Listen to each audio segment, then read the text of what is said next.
Good day, everyone. This is Divine Destiny of Souls and episode 15. In this first series of episodes, I'm continuing to tell the story of my shamanic awakening and how I met my soulmates from past lives in Vancouver, British Columbia. So I ended my previous episode on telling the story of how I fell in love with Emma and how we started a healing journey with her soul, Emilia. After I realized that I'm deeply in love with this woman and I would love to see her as my partner and probably try to court her towards marriage. That was my aspiration after our third meeting. It was my feeling that I can't continue to be her client, but I didn't know how to proceed with that. And the other thing is that I felt that the things were moving too fast for both of us. Just the way that the session felt, that I would love for us to even go slower. And then after also observed the memories of our first life together. And in that first life, I courted her probably for a half a year or something like that, before we sort of started to be intimate and decided to be together. And so I was seeing that this is sort of the highest path that we can take, the highest path that we can honor, that would be the most beneficial for our souls and just for the way that we are. It's different in every single relationship how people want to proceed, but that just felt right for me, that this is what I want for us, and just the reality of being in this professional relationship just didn't work for me. And of course I clearly understood my chances, because not only our social statuses were different. She was from higher, upper middle class, and I'm just an immigrant here who doesn't have anything to offer to her.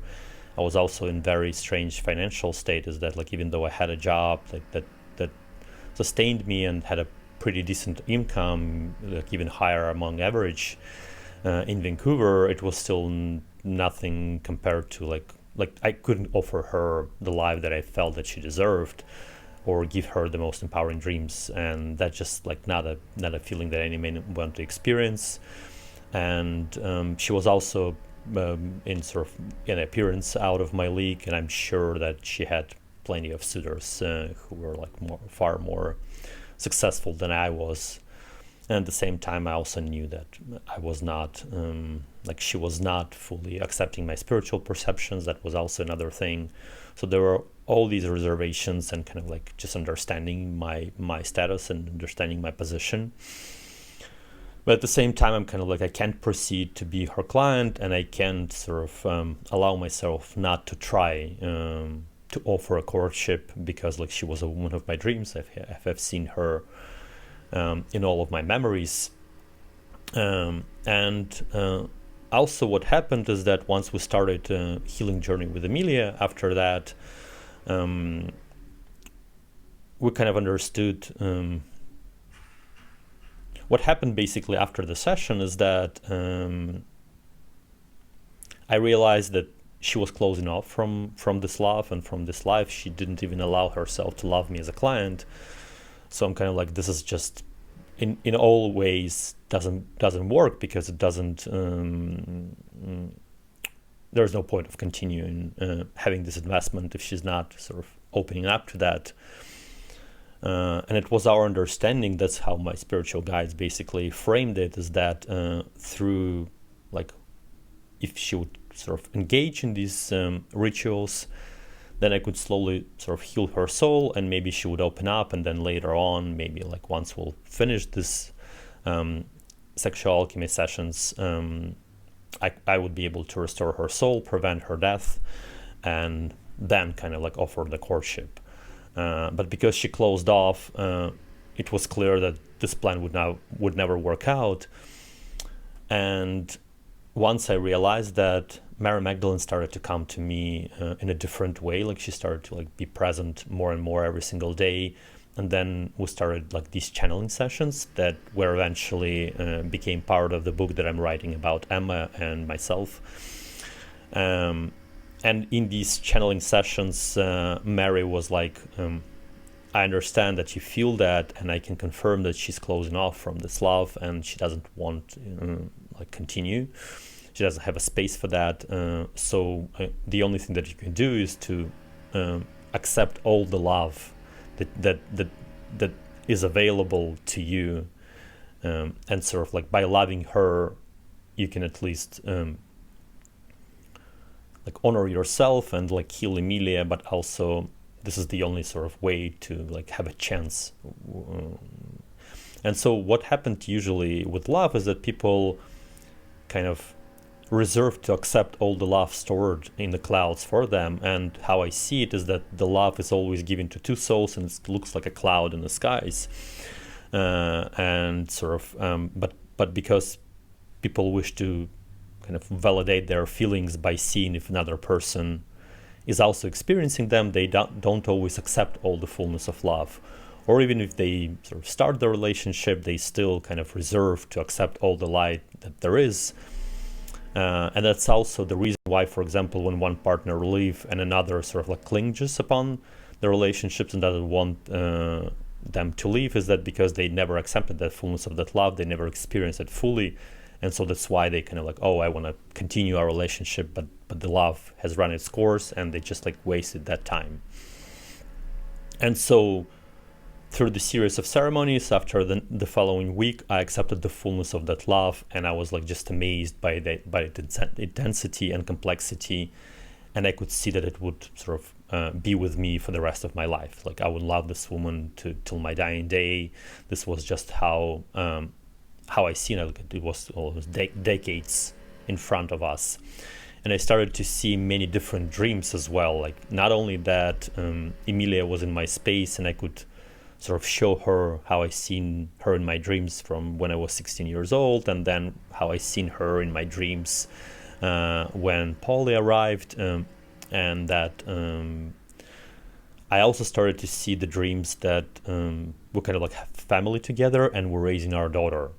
And these dreams were not like murky the way that they were like with Jessica, because they were with Jessica they were intended to be, they were created so I could write my book and like to complete my healing journey. But here they were like filled with this yellow light, and they were like so vivid and so lucid and so like real and just calming and peaceful. They looked more real as anything that I ever experienced in my dreams, sort of thing. And when I saw this daughter, I was like, oh, is it just my imagination or not? And then I was able to connect to the soul of this girl. And she came into my space and she introduced herself as Arabella Sophia. And she said that I really want to be your daughter, that kind of thing, like with two of you, of course. And so both me and Emilia were kind of like, oh my God, like this is so beautiful. I want that dream. And the only way sort of to try and have a chance in that for that dream, it was to accept that fullness of that love, but also stop our professional arrangement and kind of like ask her to court her and also confess my feelings. And of course I was completely reserved from that, but I continued to sort of have these practices of self-acceptance, self-love, all these things. In our correspondence, I asked Emma to have a next ritual in a month from that time, like whenever she will be in Vancouver, and she sort of promised to reach out when she will be here. But I also asked her to have a Zoom call in between the sessions, like in 2 weeks probably, just like to talk through and basically just have an intimacy coaching session where we would talk about what we experienced in the previous one and kind of like make arrangements for the next ritual. And she didn't honor that. She just kind of like brushed it off and never kind of responded to that. So that was for me another indication that she was closing off from this connection completely. That was evident on all the levels. And at the same time, Emilia got into really like strange distress state. She was started to run again in circles and kind of like just trying to avoid that. And me and Polly tried to reassure her as much as possible. Mary Magdalene was in the same space, but Emilia was like, no, it's never gonna happen. We just like sort of, I'm gonna die, all these things. And then we had the ceremony where she sort of asked angels to give her another chance and to stop the death she already kind of like requested. Because she was like, okay, I can at least try to heal with your help and maybe see on the other side what would be happening. And then we also had one session into her past lives, and she didn't show me the life of Emilia or Aurelia, but she showed me completely different life. That was the life of Kwani, her second life, and that's the life where she received the hex. But I didn't see the hex. I was just seeing how she was living there in a tribe in Central America as an asexual woman who was like a shaman, and then eventually like another tribe came and slaughtered this entire tribe, and so she like died tragically. Her like the sword of her killer got through the chest, exactly in the same space where Emilia was shot in the previous life. So it was kind of like a one thing that kept reoccurring in her space and with her, and that was her destiny thing, and that was kind of like something that she really wanted to heal as well. And that session gave me a deeper understanding of the design of Emilia. She was this very unique soul who I haven't encountered ever since, and I haven't seen anything like that. So basically, like every woman has two hearts, as I say. One is the real heart, one is the heart of the womb, and they both have love, they both have knowledge and wisdom. But Emilia also had a third heart, and both her and Emma, of course. And that heart was sort of, how you call it, a spiritual heart, right, or an energetic heart, and it was placed right above her, like her real heart, like just above her chest, just above her breast, exactly in the same place where the sword killed Kwani and where the shotgun killed Emilia. But the thing was that heart was locked in cages, and it was not one cage, but it was 8 cages around it. So like one after another, sort of bigger and bigger, and they were all closed. And when we had this first session into her past lives, only the first one opened up, like only the first gate opened up, but it wasn't removed. And I'm kind of like, okay, this is the process, is that I would need to have one ceremony to open each gate, and then one ceremony to remove the cage, basically, right? Like that was sort of the basic idea. And how it was sort of presented to me is that she loves her other soulmates and her clients or people in her life with her real heart. Emma does. But that special heart that was sort of designed for her twin flame, meaning for me or for somebody else who would be able to open up these cages, right? So, and that was the guidance of Mary Magdalene, is that like this is what you're gonna do through this process. And I'm kind of like was daunted at that task, because it was basically I would have to do 2 ceremonies for each life, and I'm kind of like, oh my god, this is like 16 ceremonies in front of us, so it's a lot of healing, and we need to like sort of start to do that as soon as possible, because these traumas sort of led Emilia to seek death in this life. And of course the main problem was the Canadian society. It wasn't that like she received the traumas from being sex worker, she received the traumas because she was a sex worker in Canada. This is just unfortunate reality, and this is what happened was both with Jessica and Christina, but also that's what I keep seeing all around me. It wasn't only about sex workers, it was about many people. I've seen lost souls everywhere, and things were not improving. I've seen the mental health crisis, I've seen lost souls at my work, at university, and everywhere basically. It was just a very common issue in Canada. Not all of them were lost, some of them were stranded, which is kind of like the first step before a soul gets lost. But that was also like not a good thing, right? Like it was sort of a very troubling thing that I was experiencing. I was seeing more and more people and kind of like getting either stranded souls or even getting lost souls. This is just how the society is constructed, and it's just like the way that people are abused here throughout their lives, indoctrinated and whatnot. I'm not even sure how the society is structured in this way that most people that I've met here, they have a completely crushed self-esteem, limited self-worth. They are constantly lying. They're always pretending. They're afraid to be themselves. And this is just how it is here. And so, of course, that all need to be healed, but we needed to concentrate first on what Emilia experienced in past lives, and that was my primary thing. But because Emilia was like tormented between all these emotions, she's like, well, maybe you still want to be with Polly, like all these things. But Polly at that time like clearly determined that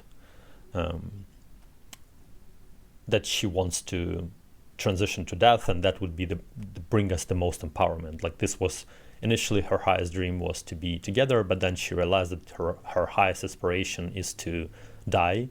And in all previous lives when she died, she was actually empowered because she's Magdalene of death, and this is who she is, and this is how she works.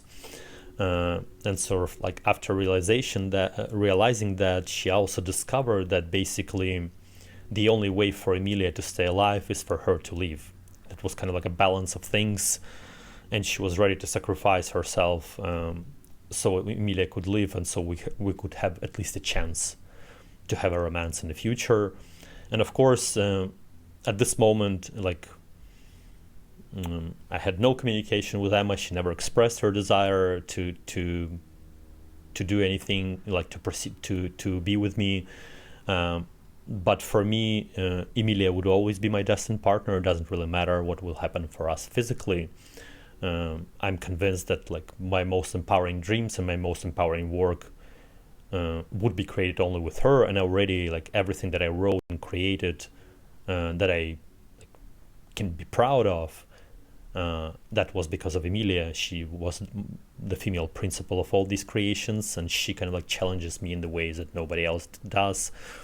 So I don't really care right now what would happen on the physical level, because we have this incredible connection with Emilia, and even though it's still my dream to return her into her body, I know for sure that even if when she would return to her body, when she would return to Emma, she would like keep visiting me, and we will keep creating things, and I would be sort of inspired by the love for her, even if she would not be visiting, right? Like because like this love is like so big and so vast, and the most interesting thing is that it's not fading away in any form. It only matures and only grows, and I only discover new and new facets from it, and new inspiration, and new kind of like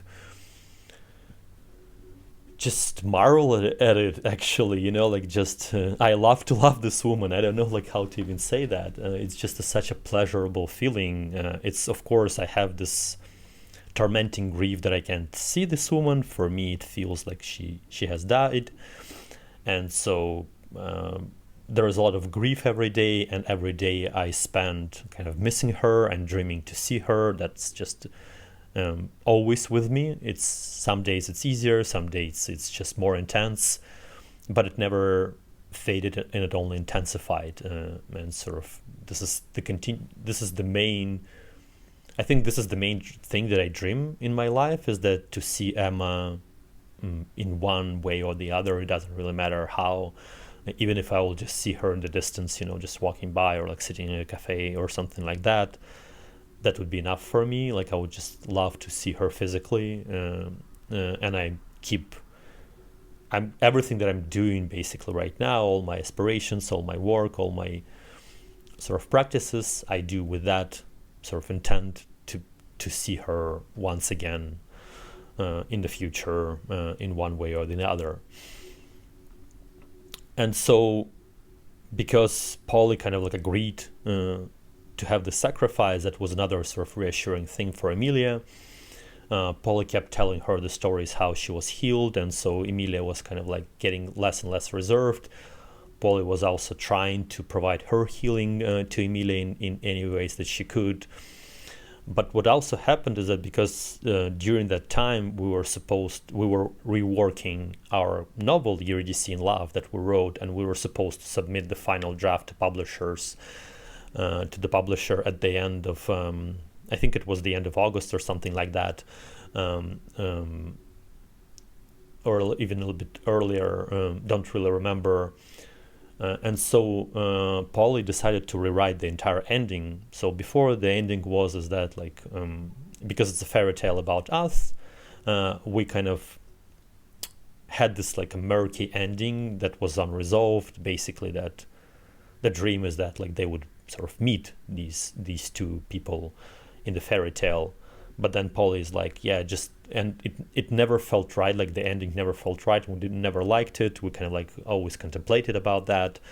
But when we met Emilia, exactly at the right time when we were supposed to meet her, Polly realized that, oh, not only that I want to sort of transition to death and like keep Emilia alive, but that this should be the ending of the book, because the book was about the grief, about the acceptance of death, about letting go, and sort of, and this what Polly wrote at the ending of the book. This is how she rewrote it, and basically how she worded it is that like she's like, I see you as this like a spiritual king of this province who would like do death journeys and sexual alchemy, and I'm just a princess here, but Emilia can be a queen if you heal her, so you need a queen. Right, like this was her sort of her perception, and she was like talking about the fairy tale concepts, of course. But when we wrote that ending, it just felt right because it just suited the book perfectly, you know. And without Emilia, we wouldn't be able to write it in this way. So that was kind of we just thank her for that, because like she could bring that into our space, and that was another reason why she kind of like, oh my god, like I actually need it here, there's actually a purpose for me here, all these things. And then the other unexpected thing happened is that when we started to make edits to the book and go through with it, with all the notes that we had and from the publisher, Emilia was always there and she was eager to help, and she really, like, she basically committed to rewriting it as well and helping us to like polish it. And she was like so excited about that. And I could see that kind of like the love for the books was ingrained in her essence. And then we kind of discovered other instances in other lives where she was sort of passionate about the books and about the writing. She never wrote herself, but she really liked working on a book. And she was like, I want to like help you with all of that. And that was another sort of inspiring dream, why she wanted to stay alive. She felt needed and she felt valued, and that her input was kind of, she wanted to create more art together, basically, right? Like that. And because I had a second book that I needed to write, and I understood that she would be a female principal of it, and that's the book about the life of Thomas Jefferson and Polly Jefferson. She was kind of like excited to heal, because she was like, okay, then we can write the best book possible.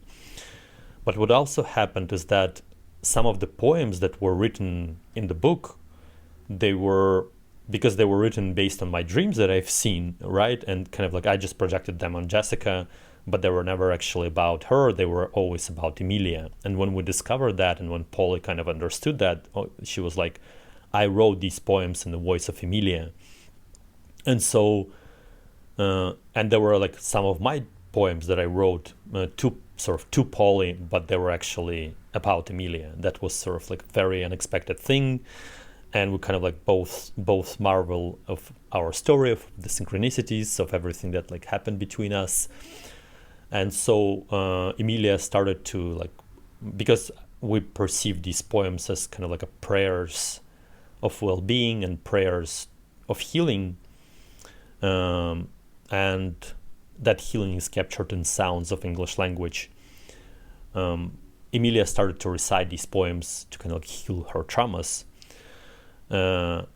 And then the other thing happened is that we had also like a collection of Russian poems that we wrote, just kind of like in between everything, and they were like, we never took them seriously, we were just experiments basically. There's one Russian poem in Eurydice in Love, but most of them are not published. And what happened is that Emilia really loved reciting those poems as well, and then we discovered her life, one of her past lives in Ukraine, where she received the trauma of Russian language. So she kind of like used these poems not only to connect deeper to me, to my native language, but she was also kind of healing the traumas of that life. And that was also kind of just surprising. She really loved them in the ways that we couldn't like couldn't see when she just started reading them. So all these things like started to happen all at once, and then as eventually Emma reached out, and she said that she will be back in Vancouver around the mid of July, around the 20th of July. And so we planned 2 sessions. We planned basically a walk in the park on the 19th, and then we kind of like thought that it would be great to have another ritual on the 22nd of July, which is the day of Mary Magdalene.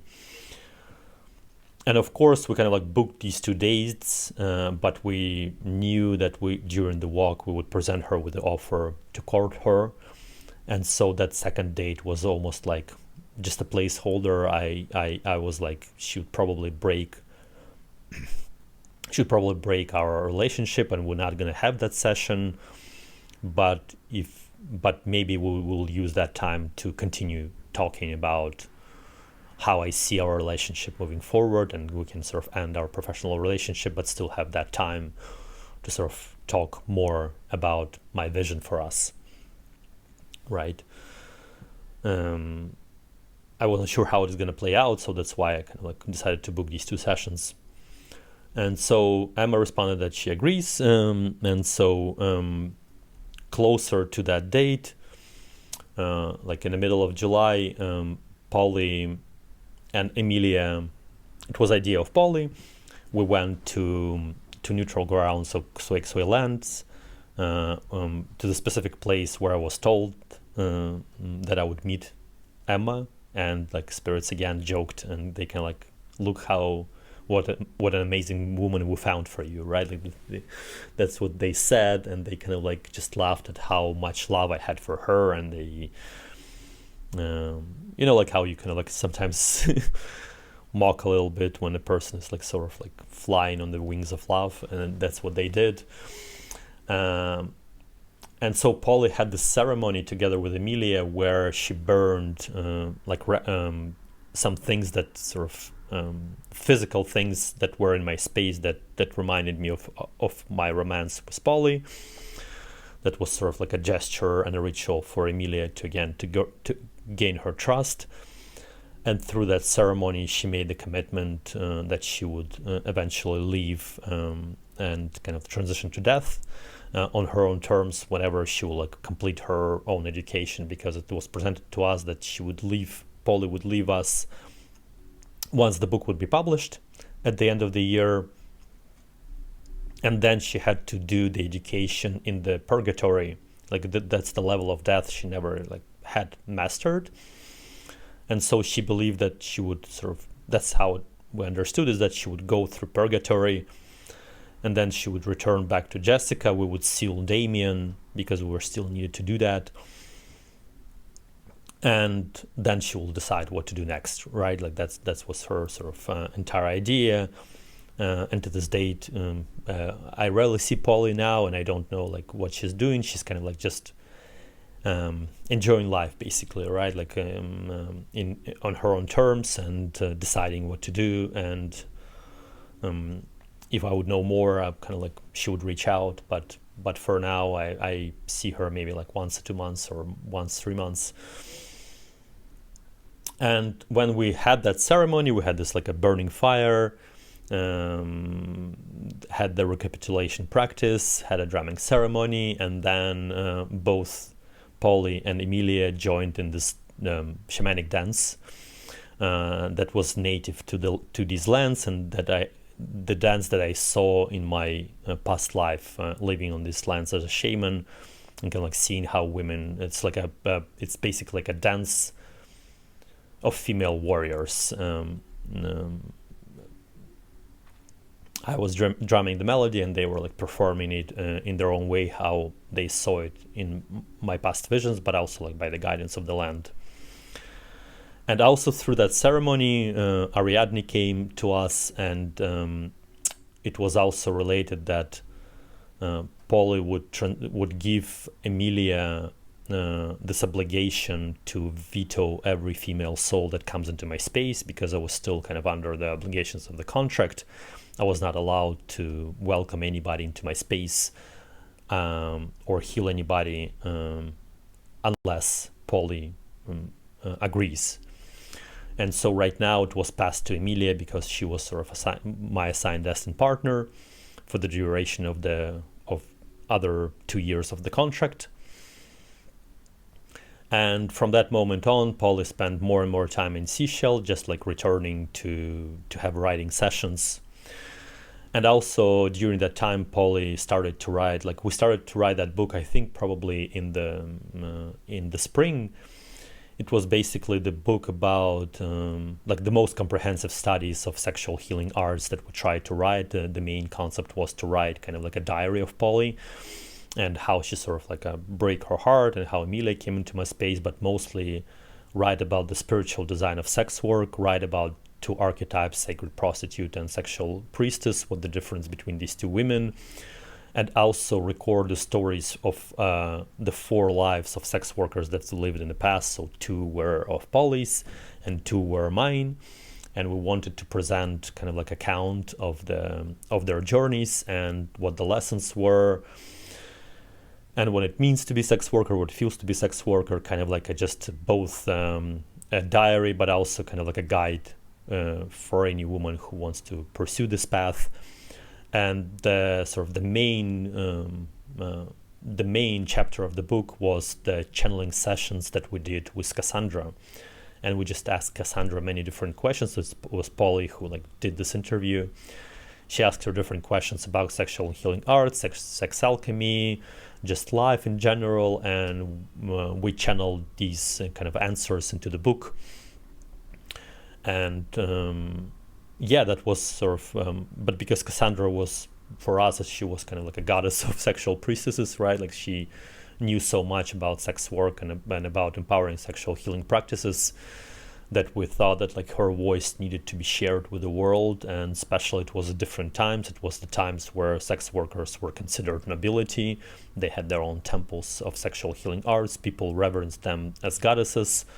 They were placed higher in the society as anybody else, basically like the royalty, or like the, like who like governs, like the businessman sort of thing. So we wanted to present that account, and this is what we started to write as well. And that was another sort of engagement that we wanted to complete with Polly during the sort of remaining time while she will be with us. It was her passion, and it was an important book for her, so both me and Emilia wanted to help her. It was the first book that Polly wrote that she wanted to publish just under her name, without my noting me, kind of like just note me in acknowledgements, but basically have her name on the book cover, and it's kind of like her personal book. And we initially called it something like Sacred Diary of a Sexual Priestess. But when I was in the 3rd session with Emma, I kind of like mentioned that book to her, and I explained to her the life of Cassandra as well, and I told her like I want to name this book like that, but I don't think like people understand what sexual priestess is. And she kind of like nodded her head and said, I don't think like people do, but I'm kind of like I don't know what word to use. And she said, I'm using the word whore, and like maybe you should call this book this way, Secret Diary of a Whore. and I'm kind of like, well, this word has like so many strange connotations in this culture. And she was like, yeah, but in original English language, it was, I discovered that when I started this path in original English language, that word meant the one who desires. So basically, the whore means a woman who lives by desire. And so this is how basically you can name the woman who was born with these talents. And Emma kind of like said, I'm not shying away from this word because that's what it means. And I'm kind of like, okay, this is the great idea. This is how we're going to word this book, name this book, and this is what we decided to do. So once we had that ritual and Emilia fully surrendered to our healing journey, she was basically like, if in case of Polly, I met her when she was completely lost and she was completely detached from Jessica. Emilia was not lost. She was kind of like partially lost. She was like something between stranded and lost, right? Like she was on the path of getting lost, but she was not completely detached from her body. But she needed to make that decision. And the decision was basically is that if she would decide to get lost, she would be able to live with me. And in this way, we will be able to do the healing journeys as fast as possible to prevent this death. Because if Emma would have opened up to our connection, to these engagements, we wouldn't need to do that. But because she was closing off, there was no other option. And the only option to basically save her and to prevent her death was for Emilia to get lost. And the best way, of course, for a woman to get lost is to reject love. And so because I understood all of that, Mary Magdalene also came into my space and she was like, I want you to write like a sort of like a small contract, basically, or obligation. I don't know how to word it. The commitment, basically, the written commitment that I would present my feelings to Emma in person to kind of like startle her and to create emotional shock that would sort of return her body back into this plane and stop the preparations of death. And that would also allow me to deeper reconnect with her soul and take all the elements of her soul back to me. And so we could like have our healing journey with Emilia. That was how it was decided. And Mary Magdalene specifically said that it should be a written agreement, because I was like, of course I was completely nervous, like every single man who ever like tried to approach a woman and especially tell her that like he wants to court her towards marriage knows how nerve-wracking it is, and like you have to have a lot of courage. And of course your love gives you that courage. But still, I was in this space where I kind of like, I wanted to offer to date a woman while I was trying to publish a book about my love to another woman, right? And I was kind of like still married, and I was like not in a great financial state, and like we were of different social classes, and the social classes is the most important thing in Canada. So I'm kind of like, that's why I was in this state, and that's why Mary Magdalene was like, yeah, you have to just write this obligation so you would not chicken out, and so you would not sort of like escape this obligation. You have to do it in order to heal Emilia, and this is the only way, sort of thing. So I had that written agreement, and we were looking forward to have this another picnic, to our picnic that we agreed to do with Emma. And so on the 19th of July, we met at the entrance into Stanley Park, and because I wanted to show her these neutral grounds and to introduce her to spirits who told me about her initially, and that's what I wrote in my email. I invited her to have a picnic on that land, and when we met, she was not present at all. She was like all over the place. She was exactly the same way as in the previous sessions. She was somewhere else emotionally. I don't know what was happening to her, but she was definitely processing something. She had a trip to, I think she had a trip to her relatives. So that's how she worded it in her email when she didn't want to do it, when she couldn't do a Zoom session. But she wasn't settled at all, and she was again not welcoming me at all into her space. I started to mumble, started to tell her like small stories about this place in the park. And then when we started to walk into the park, she kind of like, okay, I was not myself, I was not present, so let's ground ourselves. Like, and she kind of like stopped for a couple of minutes. We closed our eyes. She held my hands. She got a little bit grounded, but she was still not there. She was not present, and she also, again, as previously, she started to judge my spiritual perceptions, and she started to disrespect my practice and what I was doing. And I'm kind of like, yeah, I just made this right call, because I can't continue, like paying for the sessions when I'm being disrespected. And what's the point? Like I'm being judged for who I am. I'm being judged for seeing a sex worker, which is like something very weird. I should be ashamed. Like I was supposed to be ashamed of that. I was not. And I never kind of like shamed or judged her. I always honored her spiritual path, and I always knew that this is who she was born to be. So I found that odd, and I found that like really unsettling. I was basically starting to tell her about my book, and like that I'm finishing it, that I'm like sending it to publisher, just like to kind of like have a small talk. And then somehow it steered away into the topics of the book, and the main topic was, of course, the highest destiny of the souls. And I started to tell her that some souls are destined to die in tragic ways. And I was referring to Magdalene souls. I was trying, of course, to tell her about her soul, but there was never a space.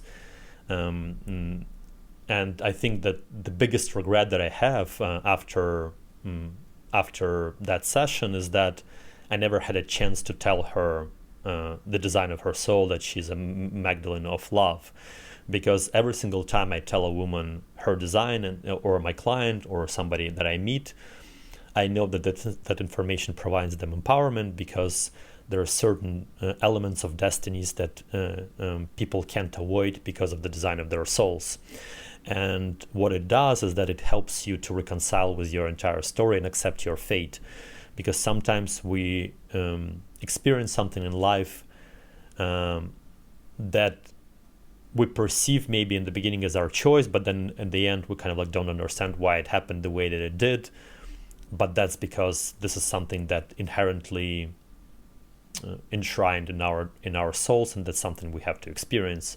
Like, for example, me as being Yeshua, soul of Yeshua of death, I had to experience being ostracized by the society, being shamed and judged for who I am and for my spiritual perceptions, right? And this Yeshua of death, I also like talk to the souls the way that Yeshua did, and to heal them. But that kind of like brings you in the conflict with the reality, because you basically, Yeshua souls are not of this world, and they are perceived like that, and they're always punished for their spiritual beliefs.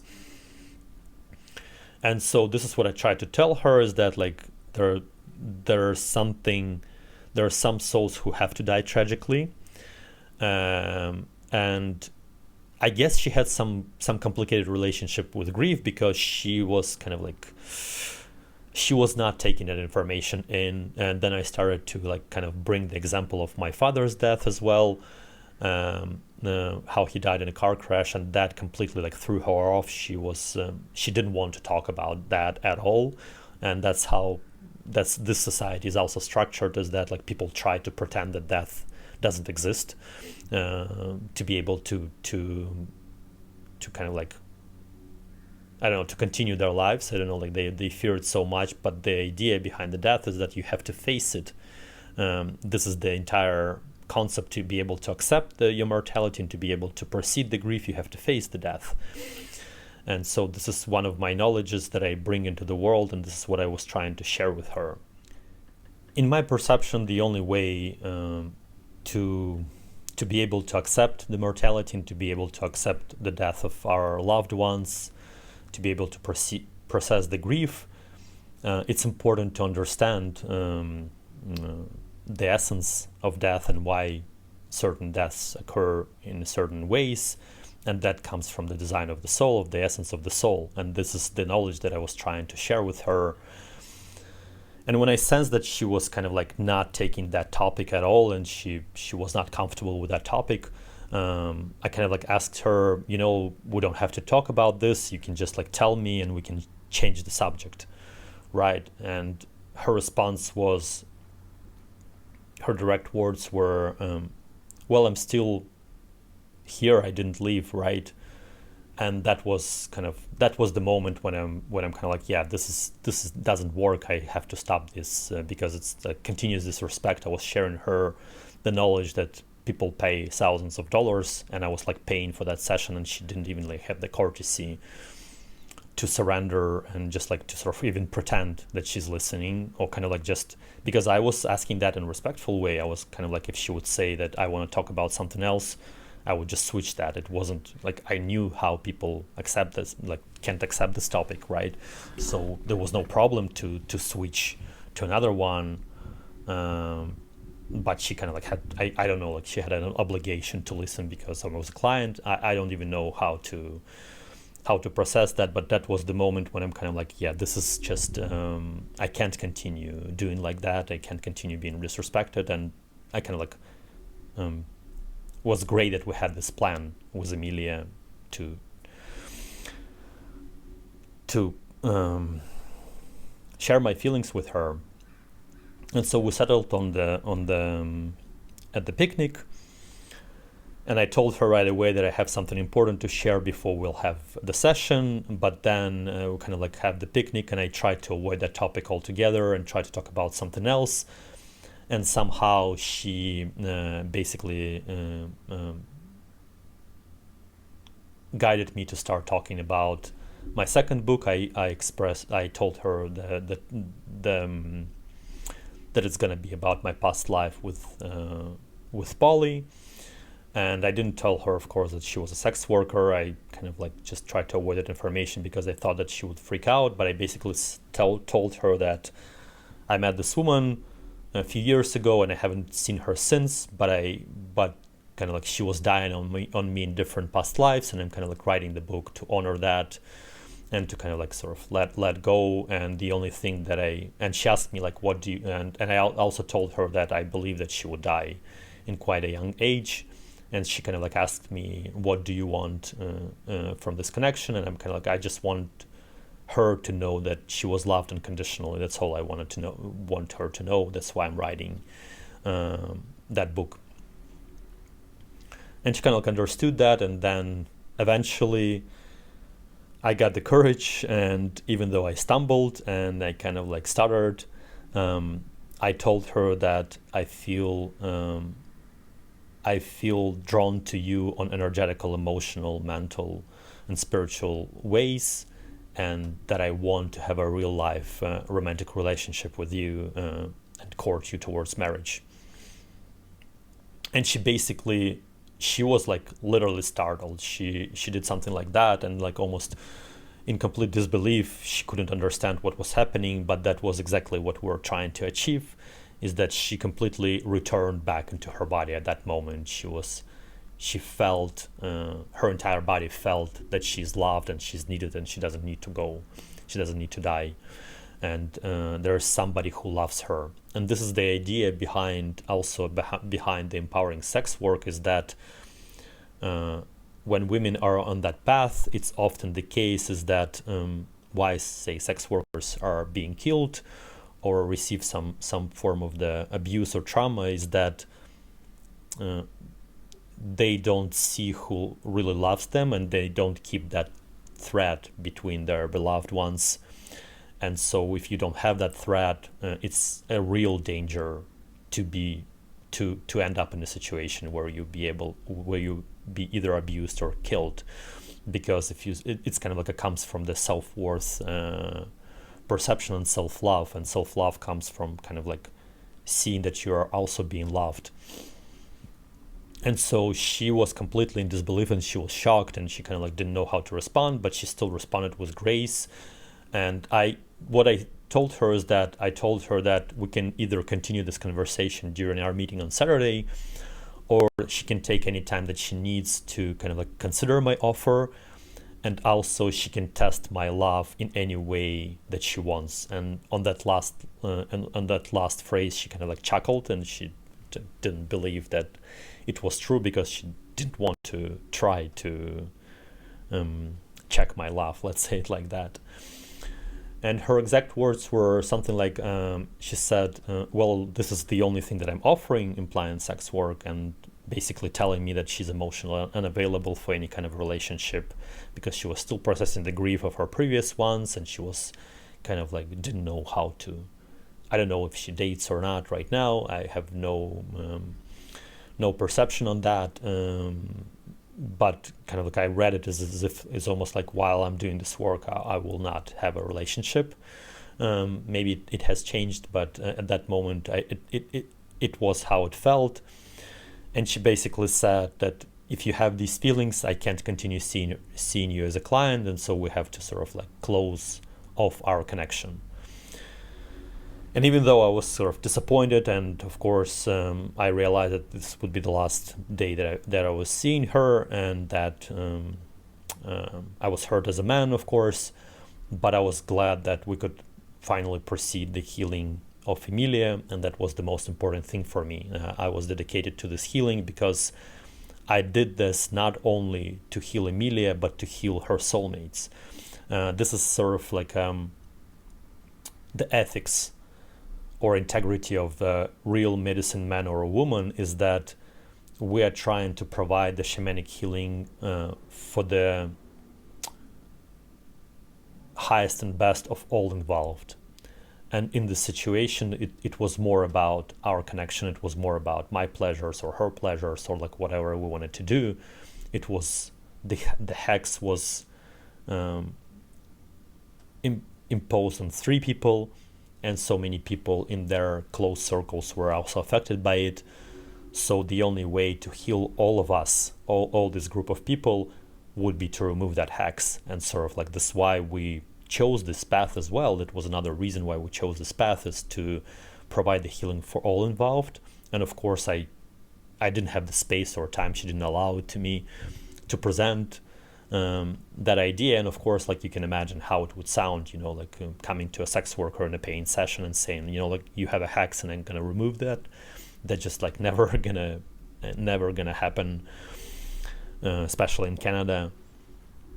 And I was also kind of like still in the space where I didn't fully believe in the hexes, right? Like I was presented with this idea, but I didn't know what to do with that. I didn't know how to do that. I just knew that I would be provided with steps, but at the same time I was kind of like just still wasn't taking it as seriously as it turned out to be. And that thing turned out to be really intense, because I was only able to fully close this hex like a month ago. So it took me like around 27 months to remove it and to fully close it. So I didn't understand at that time how serious that thing was and how destructive it was for the host.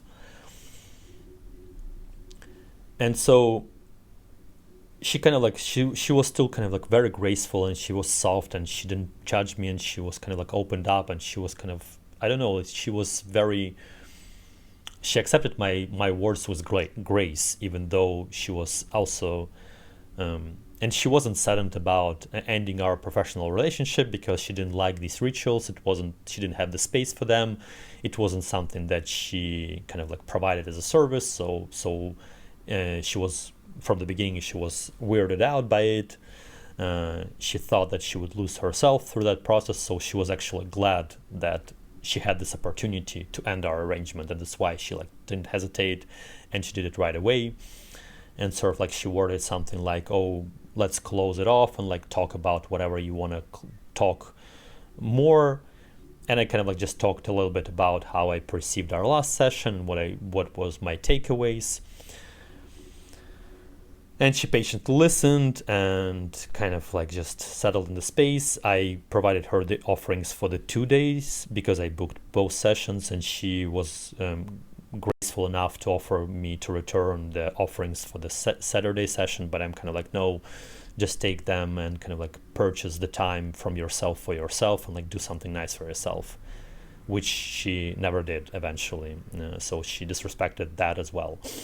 And so we started our walk away from the park, and I'm kind of like it was kind of like very calm and very soft and very graceful, and we were talking very slow and kind of like just taking the times, and didn't like rush the words, and just like trying to almost like, I was just, all I wanted to do is to kind of like have a silence to settle into my emotions and to process the grief, but just still spend time with her, spend these last minutes with her in the ways that she would sort of allow, and kind of like just walking basically slowly and slowly talking, right? And be as quiet as possible, because that's how men process their emotions oftentimes.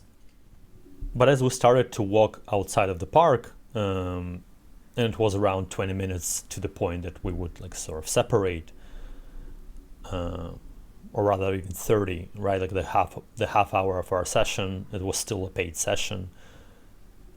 She started to attack my vulnerabilities and started to be like sort of, a lot of emotions came into the space, and she started to like bombard me with all these different questions, and kind of like they were all rooted in some kind of like anger and misunderstanding. And of course I realized that she was experiencing the feelings, because that's what anger meant. She started to ask me why I did that and why I can't sort of continue, and that was sort of very strange, because we agreed to close the session. And the other thing is that she said on the meadow, she said that it would be unethical for me to date a client. And when she said that, I'm kind of like, oh, she's a real professional, like she cares about her integrity. She said ethics and integrity. I was kind of like, oh, I was amazed, because I fell in love with her at that moment even more, because I was seeing the professional that I wanted to see in her. And sort of, I could completely understand that logic, and that's what I always said, that this is just the honest answer.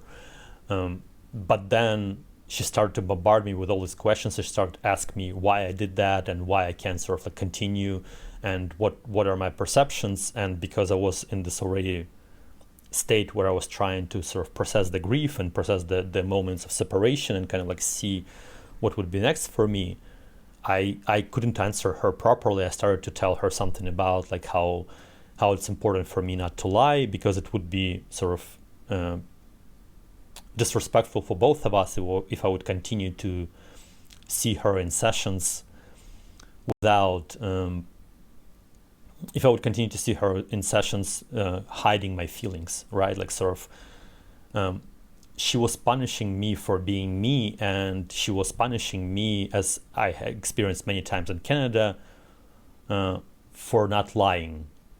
She wanted me to continue to lie and pretend and like go into these sessions and just like sort of hide my feelings. And because I was just honest, I told her this. I can't lie. This is the obligation that I have on my shamanic path. And if I would lie, sort of the spirits would take away my powers. This is something that I need to do. And she just like, it didn't land at all. And she continued to sort of like abuse me emotionally and kind of like bombard me with different questions in a very kind of intense way. I haven't seen her like that. And of course, I think that she started to realize that it would be the last time that she would see me. And even though she didn't she judged me and she didn't like my spiritual perceptions, and I was definitely not her favorite client, there was still something that she felt towards me. And of course she was experiencing real love, but she was blocking it. Not only that she was blocking it, the hex was blocking it. Like that was the entire idea of the hex, that she couldn't see the honesty of my feelings because of this hex. And so having these complicated emotions, she just started to abuse me. And basically what happened is that like I completely switched off from the place for the next 10 minutes and I don't even remember what we talked about. And all I could think about is that I'm again being judged for my spiritual perceptions. Again, my spiritual guidance brought me trauma, all my insecurities that I had with 2 previous sex workers also resurfaced. She was the 3rd sex worker who was emotionally abusing me in a row. So I was kind of like, this is just fucked up. I'm experiencing the same sort of almost the same situations with my soulmates, why I have this karma, why I was designed like that. I was like shaming myself for being who I am. At that time, I already knew that my purpose would be to sort of to heal the souls of sex workers. That's just how it was presented to me, and because I knew I was positioned in this way that I have previous lives, and also like I understood their traumas and I understood what I can do for them, and I could also read their esoteric and spiritual questions that they had, and I could see the designs of their souls, right? Like, so I already seen that this can be my future practice, and that was something that was also presented to me by Mary Magdalene and Goddess Isis, is that I would eventually become this sort of an expert, an expert in sexual healing arts, and be able to heal the souls of sex workers. That was sort of my destiny. And of course, I started to shame myself for that at that moment, because I was again abused for my design, for the way that I was created by the nature. I was not trying to hurt anybody. I was always respectful to her. I was just being myself. I was trying to find my empowerment in the ways that I did, and I was pursuing my happiness in the way that I've believed that would be the best for me. But of course, being yourself on these lands was always punished, and this was another instance of that. And I kind of completely dozed off, and I started to have all these insecurities and troubles resurfacing. I was kind of like, I came all the way from Russia to Vancouver to meet my 3 soulmates from past lives who were accidentally all sex workers, and who are supposed to heal through their journeys, basically by dying for their sins. And that just like completely freaked me out, that this was something that my soul chose to live in this life. It was, of course, my own reservations and my own rejection of my essence, but she just, the way that she attacked me just made all the things worse.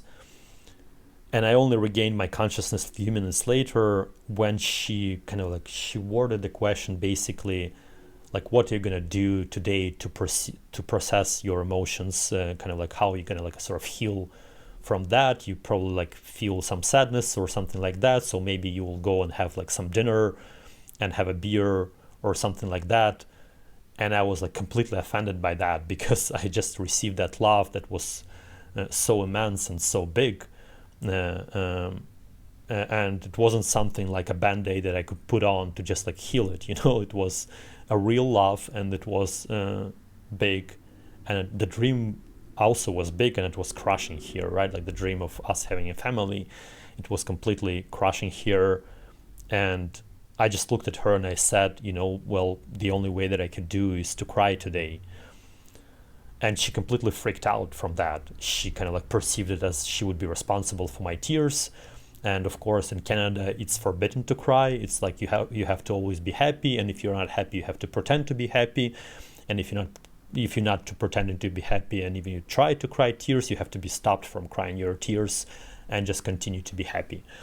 This is just the rules of the game in this nation. People don't understand the power of tears, and they also don't understand that the tears allow us to reconnect to our soul and to heal. But the other thing is that you have to cry to release some emotions, especially the emotions like grief or the heartbreak, because if you don't, they would stuck in your physical body, in your cellular body, and they can lead to actual illnesses, to like cancer or anything like that. It's just a real thing. It's not something like spiritual stuff that like just guesses. It's something that that is well known and recognized that emotions are being stuck if they're not processed properly. And so once she heard that, she started to attack me even more. Like that was another invitation for her to finally stop her pursuit.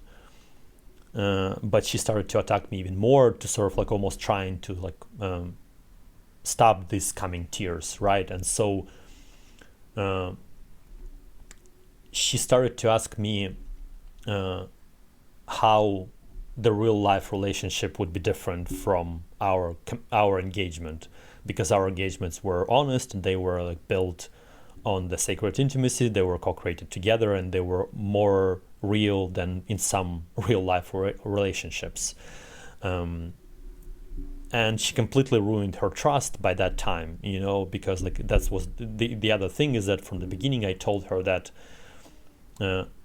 I feel that I can trust you 100%, but I'm in a vulnerable space. I'm processing a lot of grief, and kind of like I give you that trust to kind of like as an advance, and so I hope you would honor that. And this is something that she said that she will.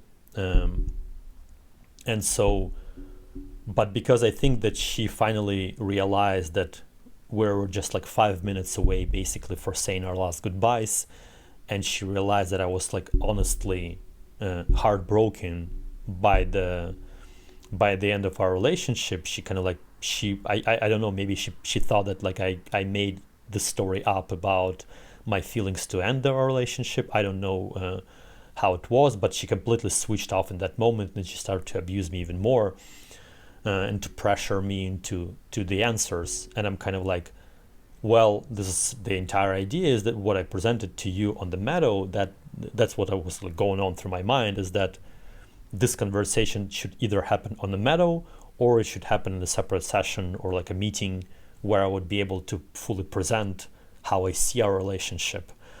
But she never gave me the chance, and she told me that she doesn't want to see me as a client and she doesn't want to see me as a partner.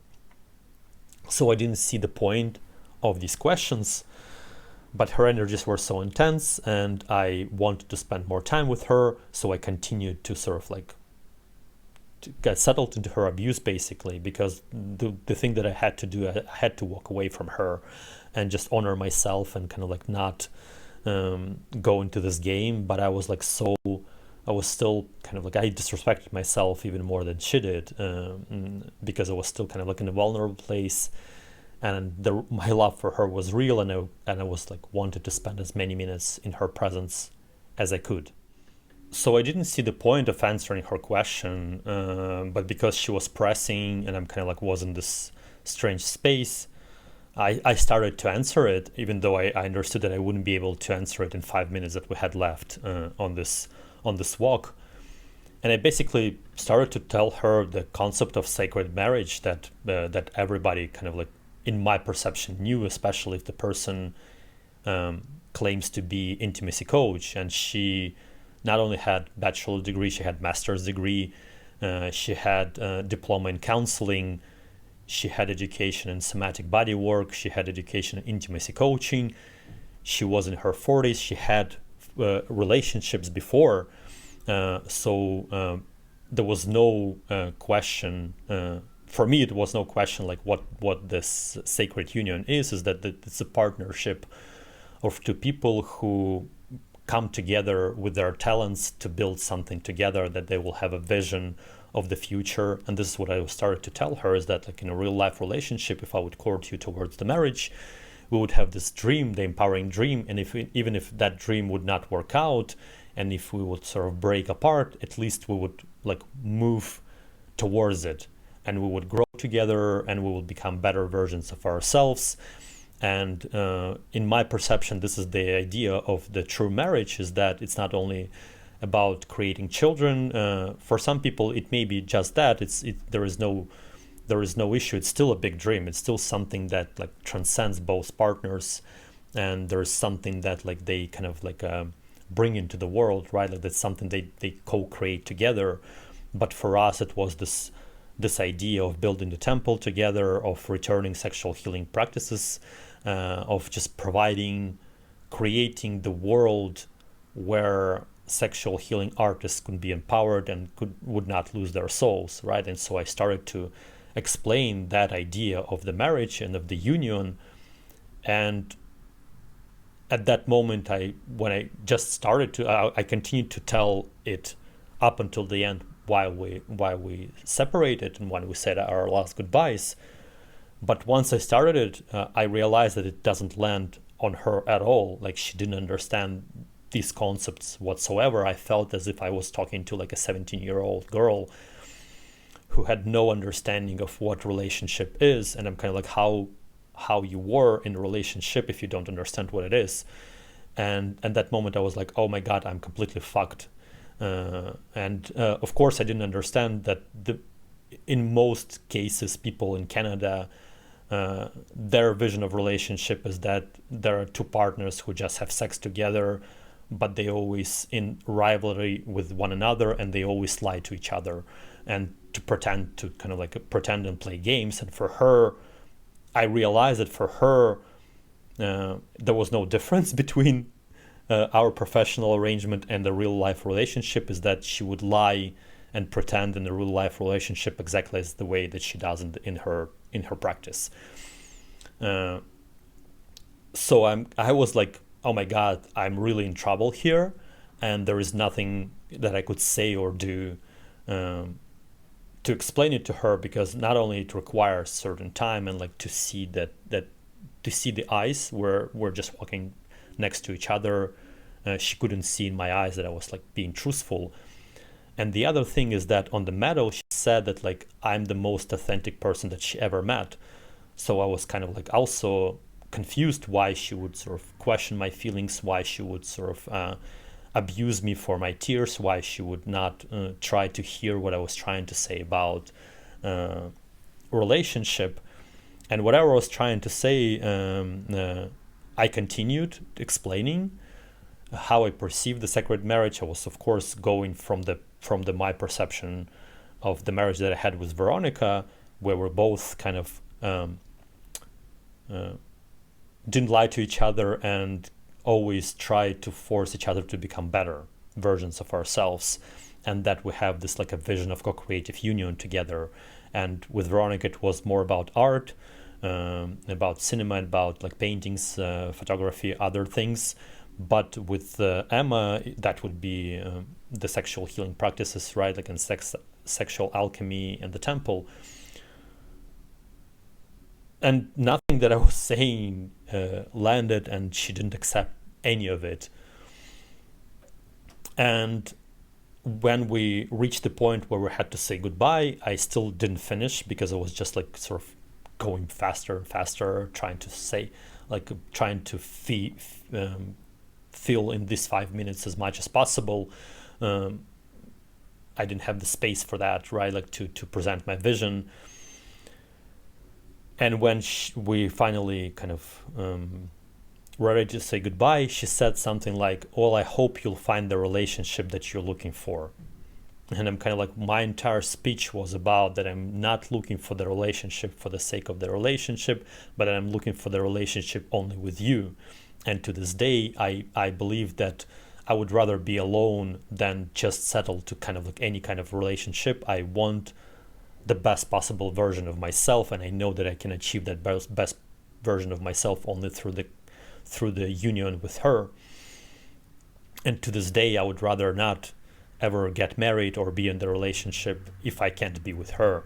There is no point of kind of like just pretending and playing in a relationship to secure sex or do something like that. There's no value for me in that. Even though, of course, I have my personal desires and I have my feelings and I have my needs, but it's like I would rather sacrifice them and like find a way to sort of live on my own if I can't be with her, because I can only see I don't even see the point of like getting divorced with Veronica, for example,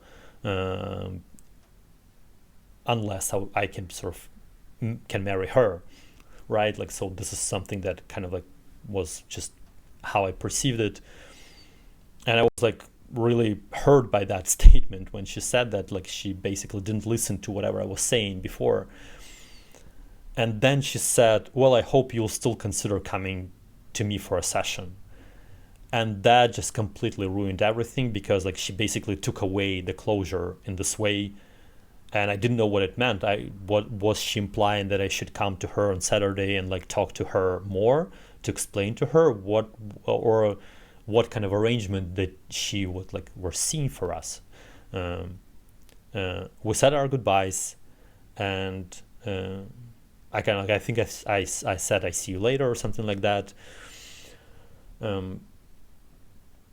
Because in my understanding, there is no version of the reality where we would not meet and she would have to face me. There is, like, in my perception, there is just something that she will have to endure in this life, and I will not stop talking about my love publicly until she will find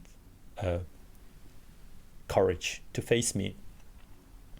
And I will continue to talk about my love, and I will write a book about our love until she will beg me to stop. That's just the only way that I see this happening, because of the way that she treated me. I don't think that any man should be treated like that. I understand that she lives in a life of privilege, that I'm nobody for her. I'm just like this strange immigrant with weird spiritual perceptions. I understand that I'm not a most desirable suitor in the way that I am, and because of my financial situation, but I know what I bring into the relationship, and this is something that not many men can bring into the relationship. The way that I honor a woman, the way that I respect my partner, the way that I'm following the vision of my woman. This is how I see the partnership, is that the woman has the vision. She wants to create a garden of the dreams. She wants to create a better world, and the man is the hammer in her hand, or a tool in her hand, and she uses it to create the world of her dreams. And I was willing to be that man for her, who would try to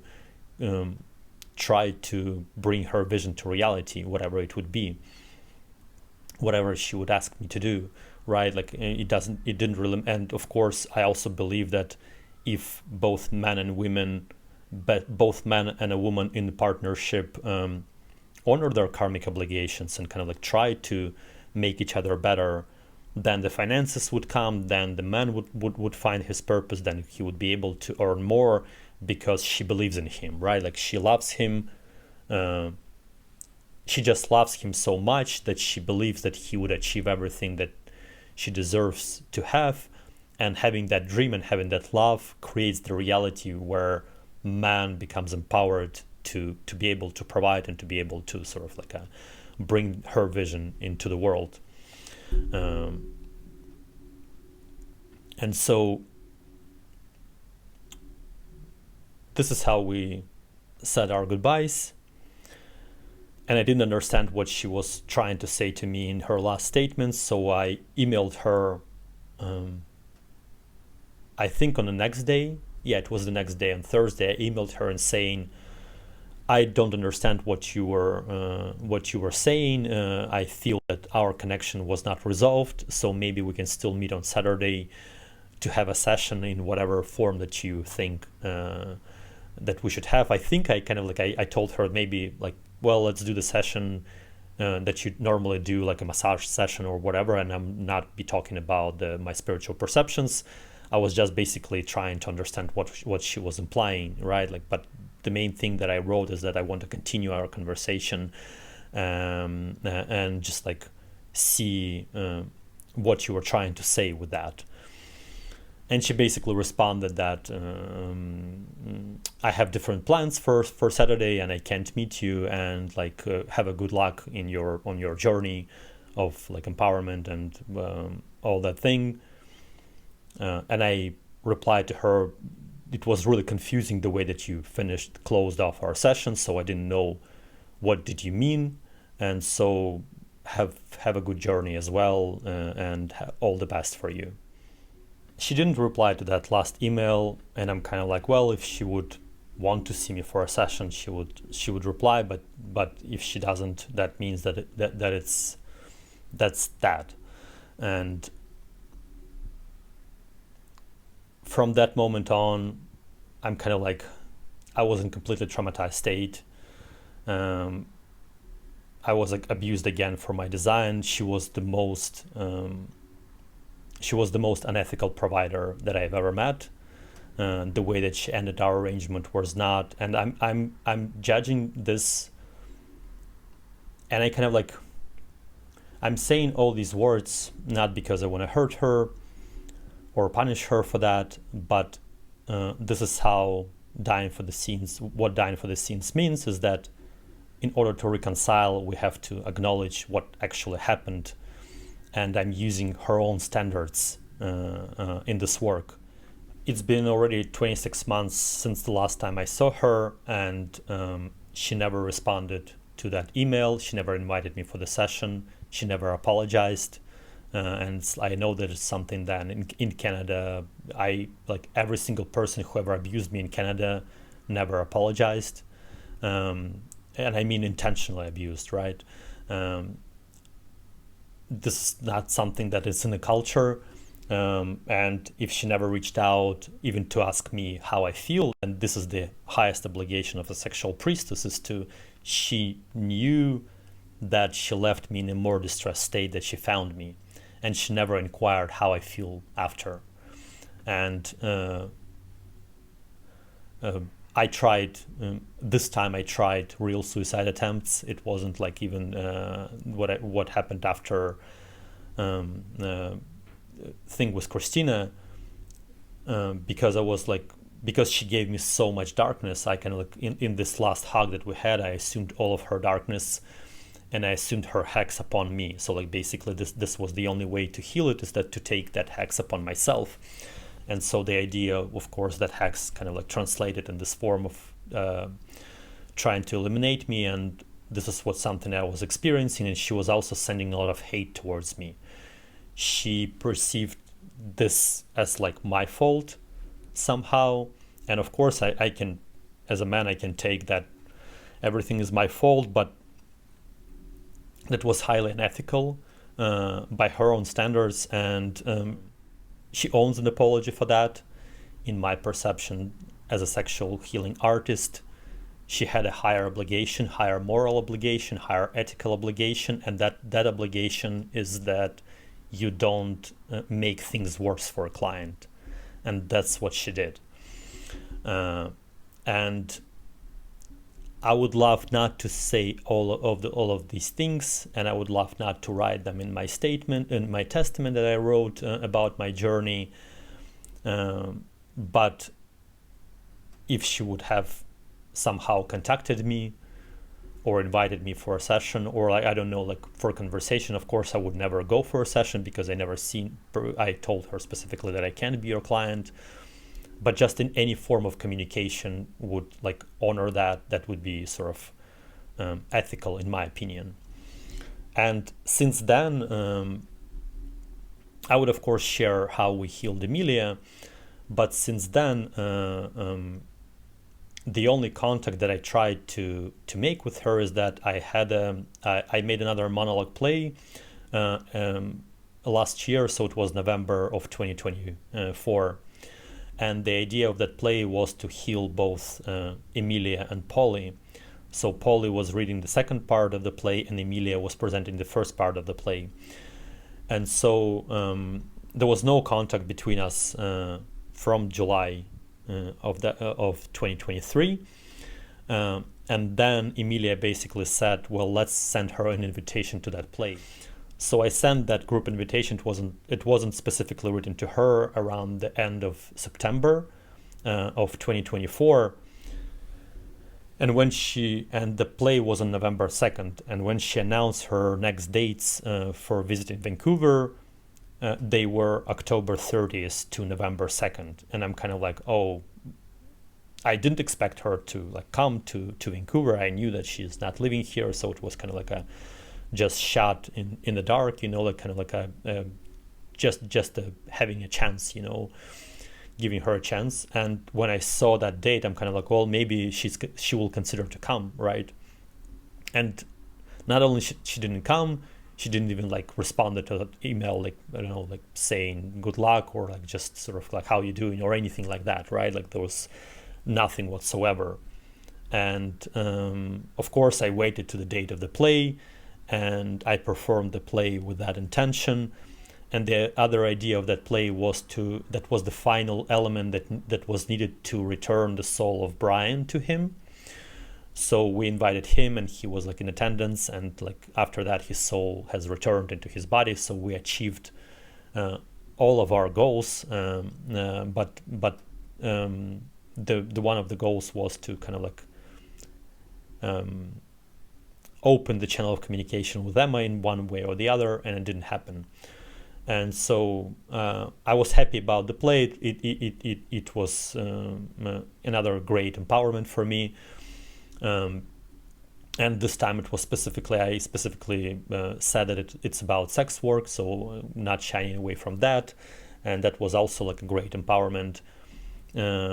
But because she didn't come, I was kind of like felt just bewildered why she would like sort of have that date on her calendar, and she would be in Vancouver, but she would never sort of come to it, and she would never reach out to me. And so since I had a gift that I wanted to give her, and that was a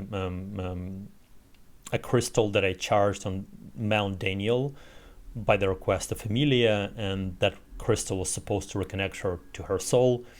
And I also wrote her some love letters with the quill and ink. Emilia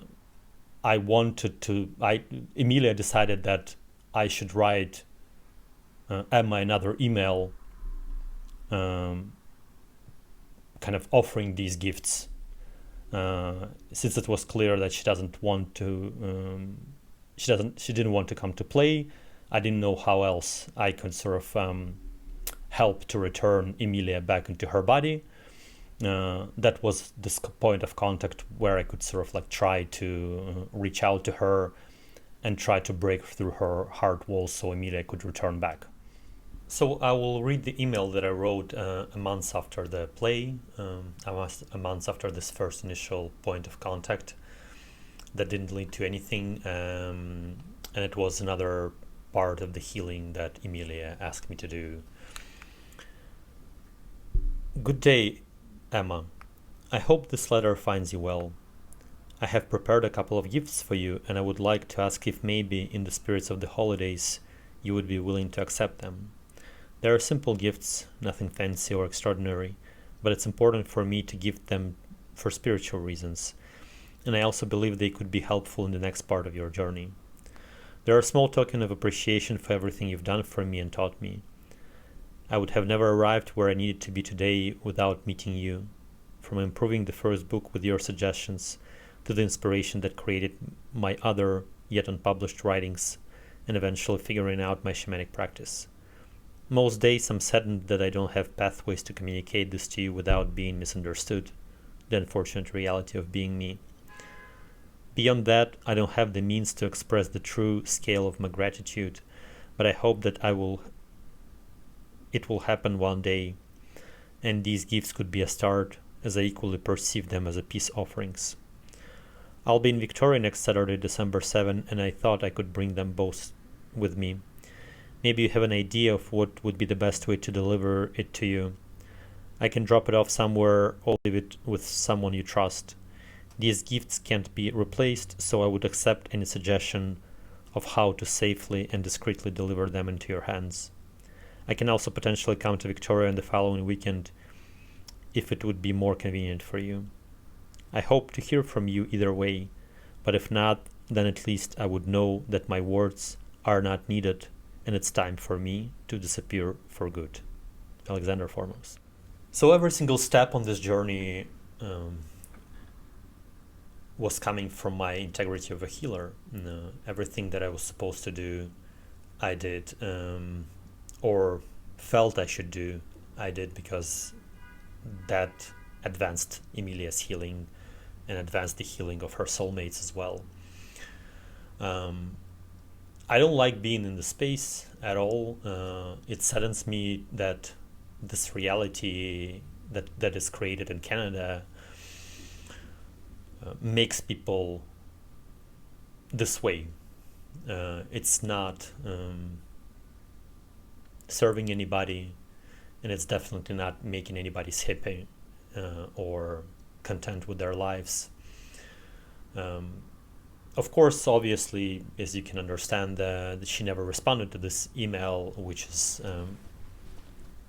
is unfortunate, but also understood. I never wanted things to get to this point that I need to write my testament about my love, that I need to confess it publicly. But if she made these choices, not only that she wants me to do this, but then she also prepared for any consequences of her actions.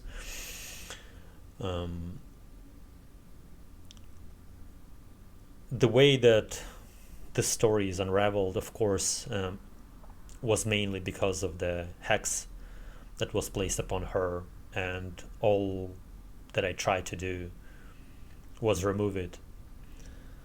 And as I mentioned before, it's very hard for me to say all these words, what whoever did what and why it was sort of unethical or bad, but there is no other way to sort of advance this healing. The problem with the hex is that to be able to open up, for me to have a chance to even see it in her and to open it so I can seal it, she had to be murdered in the past life in the way that she was, in the way that Emilia was murdered with a shotgun in her chest. And that kind of that was the entire idea, is that if she would sort of do that, I would be able to see it. And so my soul has actually created, or rather guided her to convince her soulmate to kill her this way. This was the guidance of my soul, and also my soul guided her through all other deaths, as it was later discovered. We never met after our first life together, so for the next 8 lives she spent alone, but every single death happened with my guidance and my support. We met telepathically in one of the lives, but that was it, basically. And so what happened is that when that traumatic death, the previous death, it created certain conditions in the life of Emma from the moment of her birth. Of course, these conditions were supposed to help her to release that hex, and that's why my soul did it. But of course, she lived in a society where people didn't believe in these things, and even though she had resources to seek help either here or elsewhere, just the conditions of again being born and raised in Canada is a torture on its own. And of course, nobody wanted to help her or recognize that issue. And because of these conditions, she was basically hurt throughout her entire life. And so, which means that I was the one who hurt her the most, because I hurt her throughout her entire existence in this life. And once I sort of recognized that, once I understood that, and it was just shortly after our breakup in August of 2023, since then I did everything that I could to make things right and to heal that spiritual ailment and remove that hex.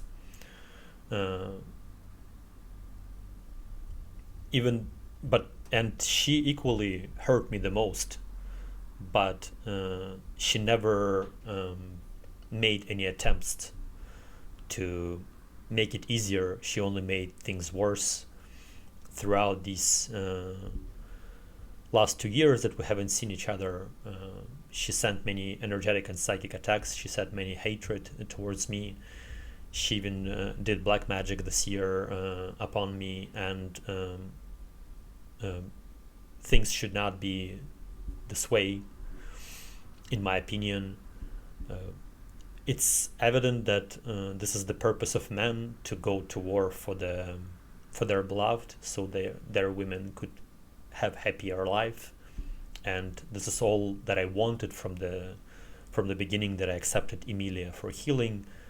Of course, I dreamed about our romantic story, but it wasn't the most important thing. The most important thing that she would be living the rest of her life without the spiritual element, without that hex, and so she could make the decisions with free will, and just find happiness in her own way.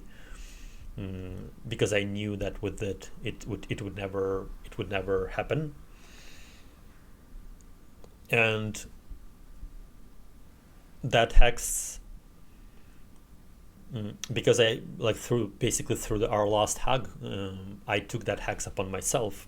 That was the only way to heal it, to remove it from her. So I experienced the intensity of it, and it's like, I wouldn't say that it's it really fucked me up, because I never expected anything like that. And it's like that, the fact that it took 2 years to process it, to even understand what it is, was just it's an incredible punishment on its own. But again, if we would have worked in team, that would be much easier for both parties, both in integration and, of course, whatever I experienced. I had to spend not only every single day for the last 26 months, I had to spend every single day on some practices to remove that hex. And I also spent around $40,000 to be able to absolve it. And that was because she was the price was so high, because she was fighting this process. Of course, I didn't know what it was, but that's kind of like besides the point. It could have been much easier working as a team and understanding how it works. Most of these money I still own to the bank, because I had to take a loan to be able to afford it. But because this hex kind of like jeopardized my many career opportunities and ruined some connections, professional connections, I'm struggling to sort of like figure out how to get out of it. It's not that like the money comes and goes. I don't really care about it. All I care about is the expression of my love, and all I care about is her well-being. That was always my priority. I don't really the fact that I sacrificed many things don't really bother me that much. I always perceived it as just being spiritual warfare for the well-being of my woman and for her happiness.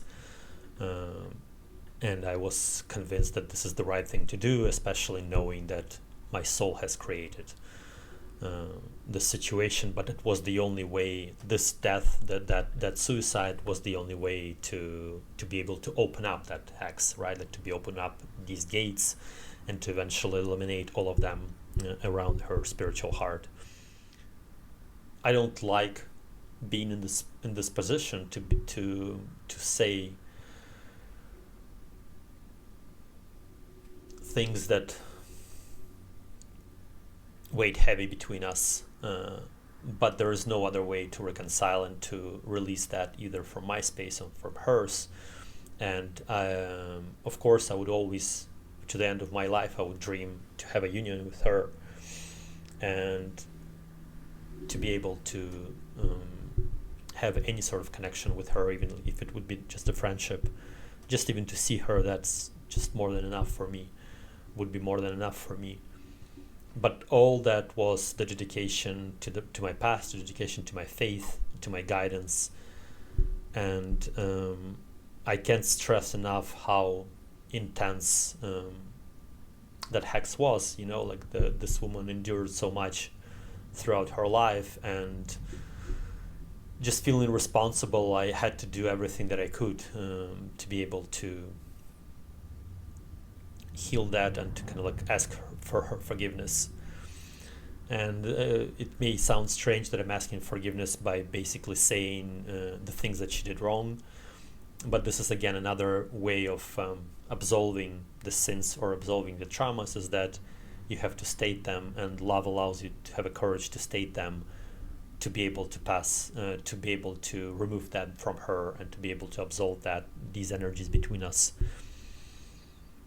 I would prefer it to be different. I would prefer it, of course, to have a connection where I could explain to her what she was going through and the design of her soul. I think that was the most regretful thing, that I never had a chance. She never gave me a chance to tell her everything that I know about her soul. And this is the way that I'm doing it. And through the text, I was also doing that because I don't have any pathways to reach her. But I strongly believe that she should know what she have endured throughout her life, and that I tried everything that I could to eliminate that, and it actually finally worked.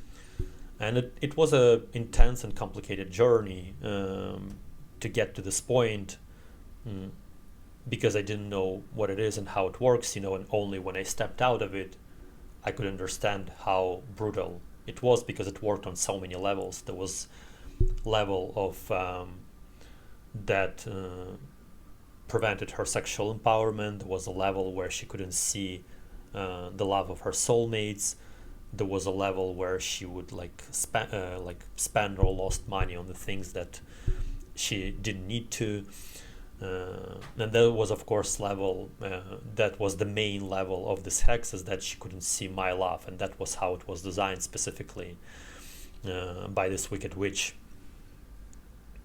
And when we started this process in August of 2023, right after we had our breakup, if you can call it like that,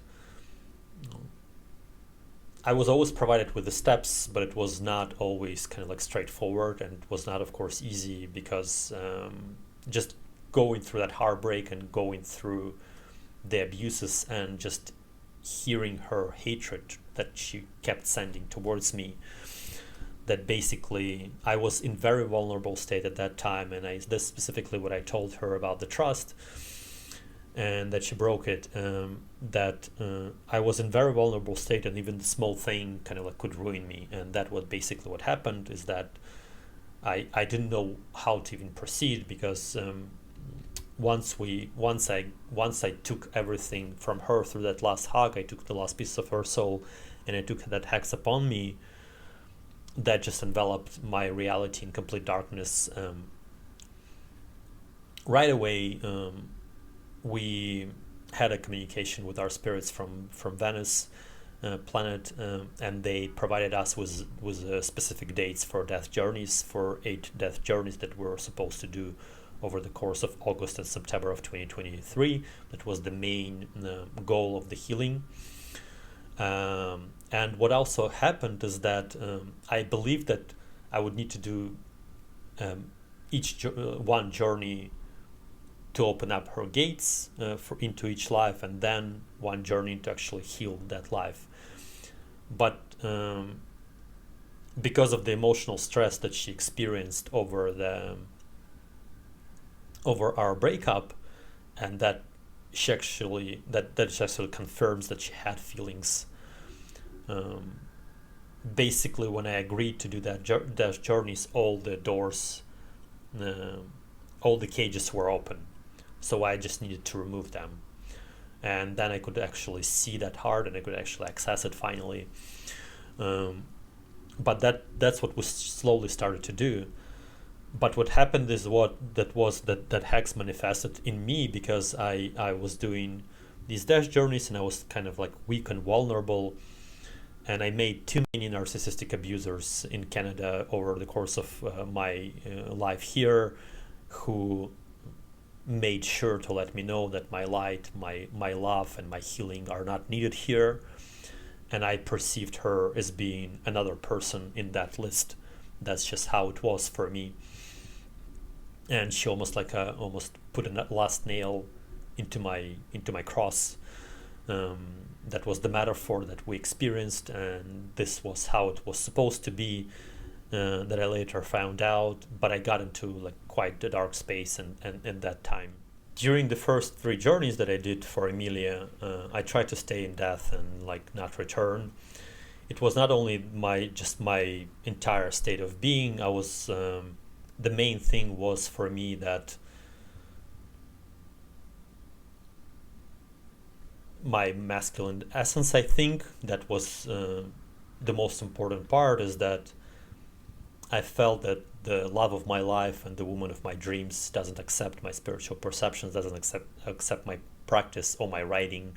So what is the point? Like what is the reason for me to stay alive? Because nothing else worked, and I didn't really like this place, as you can understand, and I was just exhausted and tired by all these constant healing without any female nourishment, or without even like words of gratitude. It wasn't that the reason why I was doing it, it was expression of my love, but still kind of that would definitely, some words could definitely help me to be in a better place. And on top of that, the lives of Emilia were also like not pleasant to observe. I would spend sessions where where I would see how she was either raped or abused or killed or persecuted for her truth and for her light, and I couldn't do anything about it, and that kind of like weighted me down really hard. And so even if I would like sort of enter death realm without suicidal thoughts, I would definitely return with them, or would try my attempts to do that. And of course, both Emilia and Polly, they kind of like, we can't continue doing it like that, you're just gonna ruin yourself. Of course, both Emilia and Polly wanted me to stay alive so I could finish their healing. And of course, I had this inner desire, the entire purpose of that confession of my feelings to Emma was to keep her alive. And so I'm kind of like, I'll do what I need to do these death journeys, and then I'll see what I can do with my life. And the thing is that I'm not the person who kind of like wants to end things easier. I'm a fighter. I like to fight. I like to sort of to be here, and it doesn't really matter for me. It's so easy to travel back and forth for me. There is no problem like to be either here or there. But yeah, there was just something about my design that I didn't understand, that the hex kind of, that's how it's played out in me, basically, right? Like this is how I don't know how exactly it played out in Emma, and what did she do to sort of to balance it. But in me, that's how it was. And then also, once I opened these gates, the entire darkness of Emilia kind of I absolved the entire darkness of Emilia, and that started to sort of wear me down. And the thing it was kind of it was often like that in the previous sessions, even when I did it with Polly and with Natalie, that even if I would start the journey without suicidal thoughts, I would return them and then with them, and then I would like need to do something in physical life to actually kind of release them. But this time it was different, because it was not only suicidal thoughts, it was my entire body. My entire body wanted to die, because the minute I opened up again after abuses to another woman, she abused me again, and kind of like it became almost like a cellular memory at this point. And so Mary Magdalene started to come to me, and she was starting to tell me that she worded her guidance as if she basically said, you're gonna meet Emma again sooner than you think. And that was kind of, it wasn't a false guidance. It was kind of, she just presented it as if I would meet her like in the end of this year, like say in December. That work was in August. but I knew that this work will take at least a year, so I didn't understand why she would say that. And then, of course, she implied that she was referring to the original guidance that I received when only I met Jessica, when Wilhelm came into my space and said, "Your story will continue in 3 years." This is the guidance that she was referring to. And kind of like I didn't understand that at the time, so I made myself to believe that if I will soon meet Emma, then there is a reason for me to stay alive. And that was this became kind of like our entire conversation with Emilia, because she wanted to understand my design and she really wanted to help me. The first thing that we did is that we also asked Veronica to do past life regressions for Emilia, to help move through that darkness faster. So what I did is that I basically got myself into a trance, and then Emilia would take over my body, and then she would talk through her lives with Veronica. And that was also healing for her, because she could talk with a woman about her sort of problems and like perceptions of life and love. And we usually scheduled regression a couple of days before Death Journey to kind of complement that. And even though through this process Veronica also absorbed some of the Emilia's darkness, and it was hard on her to process that. And after that, they got into many fights. Eventually, they kind of like were able to build good relationships because she saw Emilia in the most vulnerable place. And it was also important because Veronica never did these sessions for Polly, and because Emilia was still sort of in competition with Polly at that time, she felt kind of privileged and blessed that she had this sort of opportunity to communicate with Veronica in this special way, and just being vulnerable in front of two of us kind of advanced her healing really fast. And so, but I still kind of like tried to puzzle through my reality, because of course I had my day job, I had many other obligations that I needed to continue doing on top of that, and that was just a lot. We basically had a session or regression every 3 days, right? Like, so that was sort of a lot to process, a lot to go through, but that was the only way to be able to prevent Emma's death, and that was the main reason why it was scheduled like that. And since soon enough we realized that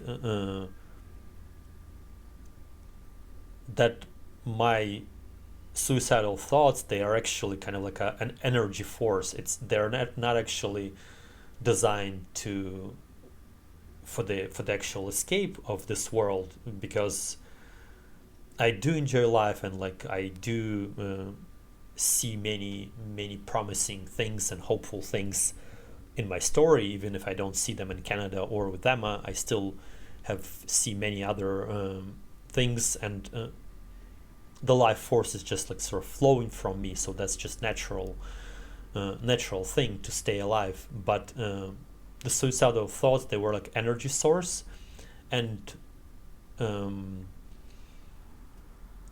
only Emilia could actually help me understand that. So because the way that our breakup worked, and because I got into this dark space, I was able to go deeper into Death Dimension, and that was exactly what was needed for Emilia. So in order for me to heal Emma, she had to do what she did in our last session.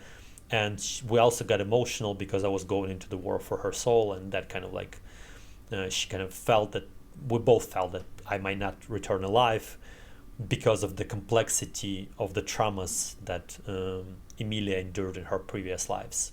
So once we at least understood the concept that the suicidal thoughts, they are not real thoughts, they are just energy source,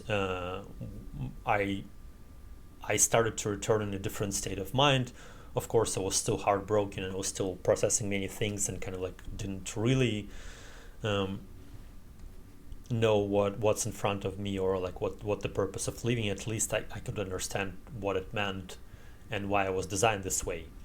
And that's what Emilia discovered, is that if we would meditate intentionally on these thoughts, they were they would guide me through the death planes in the most empowering way, and I could like descend deeper, and I could sort of see sort of more nuanced visions of the past lives of the clients, and explore the nuances. And then because Mary kept like sort of coming back with this guidance saying you're gonna meet her sooner than you think, Emilia started to think that maybe there should be some kind of like a thought or idea, like basically something that in the physical reality that would help me return. And the only thing that at that moment that I wanted was just to see Emma again, even if it's going to be in the future, if it's going to be in the distance, it didn't really matter for me. That was the only dream, like a real dream that I had. I had many other aspirations, and I had many projects going on, and there were kind of like a logical reasons, but my heart like wanted only one thing, and that was to see her again. And so Emilia created that thing, is that like she used that dream for me to be able to elevate my state of distress and guide me through those journeys. And so basically what happened is that every single time that I would like descend into death realm, I have to also stay present in the physical world, right? Like sort of have a awareness of my body. And so if we discovered that if I would like hold the image of Emma at the back of my head and in my heart, like it was almost like it was like a, I don't know, like icon of a virgin and a saint, you know, flying above me, and kind of like always somewhere near me, almost like being my angel of protection through that realm. And because I've had that image, I could sort of return from death realm without these demons or without the suicidal thoughts, and I could actually easier navigate through that. And I even stopped to worry about the accidental death, because that was another concern kind of like doing these journeys originally, that it was a concern of Veronica as well and myself, is that I may just accidentally kind of like lose the awareness. But now, because I had her icon in the back of my mind and in my heart, it was just it would always bring me back, you know, like her image would always bring me back.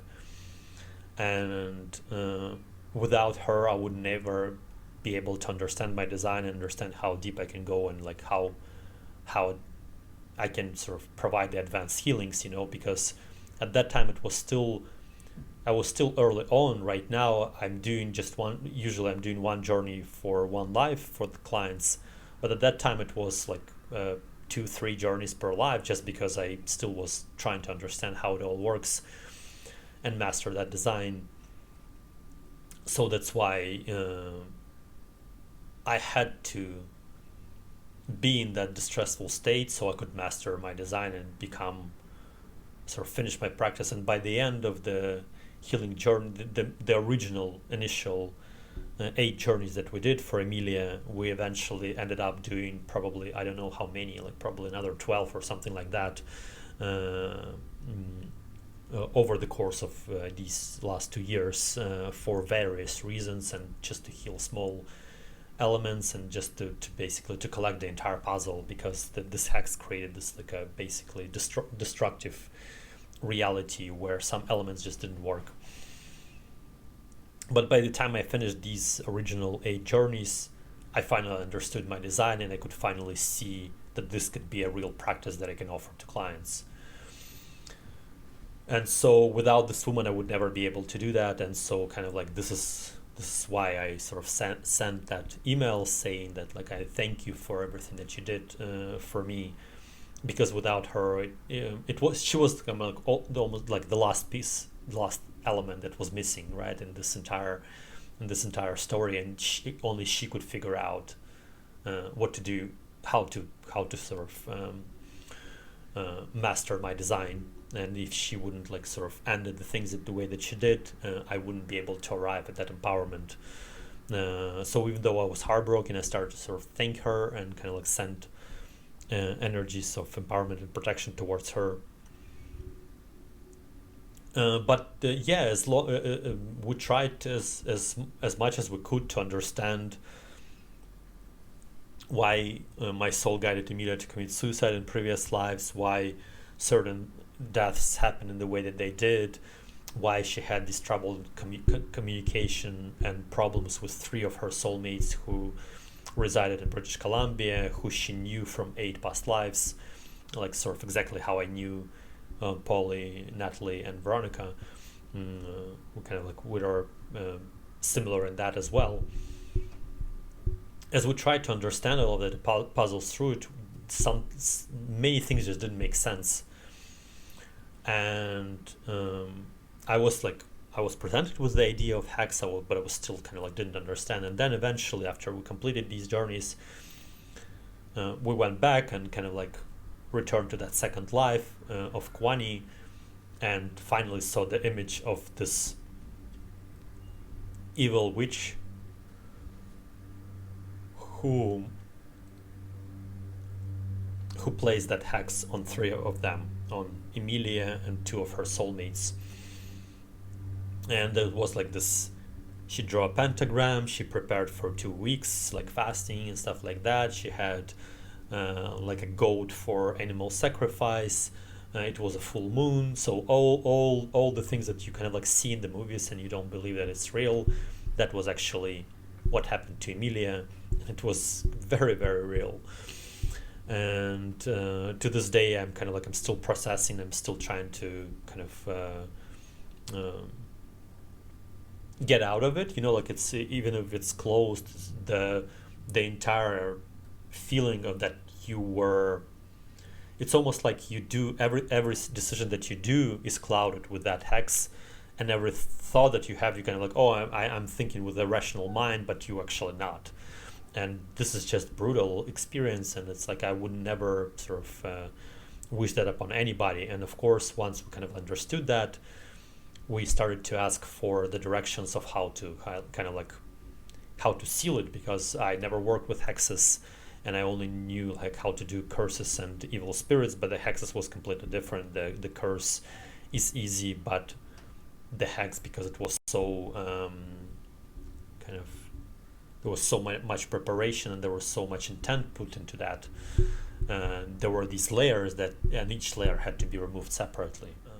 But once we completed these first initial death journeys and first regression sessions, Emilia was already feeling much better. She was without her veils. She felt empowered. She felt that there is optimism. There's things to look forward to. That maybe everything will be like much easier than we thought. And sort of she wanted me to help to heal with my heartbreak. So she discovered this intimacy coach in California, and because she was American, you can sort of like there were more chances that this woman would have integrity and ethics, and which turned out to be true. And the other thing is that we later discovered that this woman, her name is Kendall. Kendall also was a granddaughter in the life of Thomas Jefferson. So like we had that connection, and kind of like it was very empowering connection, I would say. Like I learned so much through this woman, and over the course of 3 months, we had like the series of video calls where I was able to sort of understand the intimate relationship with myself better, to kind of like settle into my space, to accept my story, to kind of like heal from that heartbreak. I talked a lot with her about Emma, just to be able to like process all of that. She gave me like everyday practices so I could sort of sustain myself. And we also continued to write Polly's book about sex work, because we had so much frustration and so much anger about the modern day sex work and how the society destroys not only this beautiful art form, but also destroys practitioners and forces them to lose their souls. That like we wanted to channel that anger into courage and like write this book for any future sex workers and like whoever wants to understand the complexity of this art form and what it can actually be and how it can sort of advance human evolution. That was something very inspiring, and of course Emilia was really passionate about it.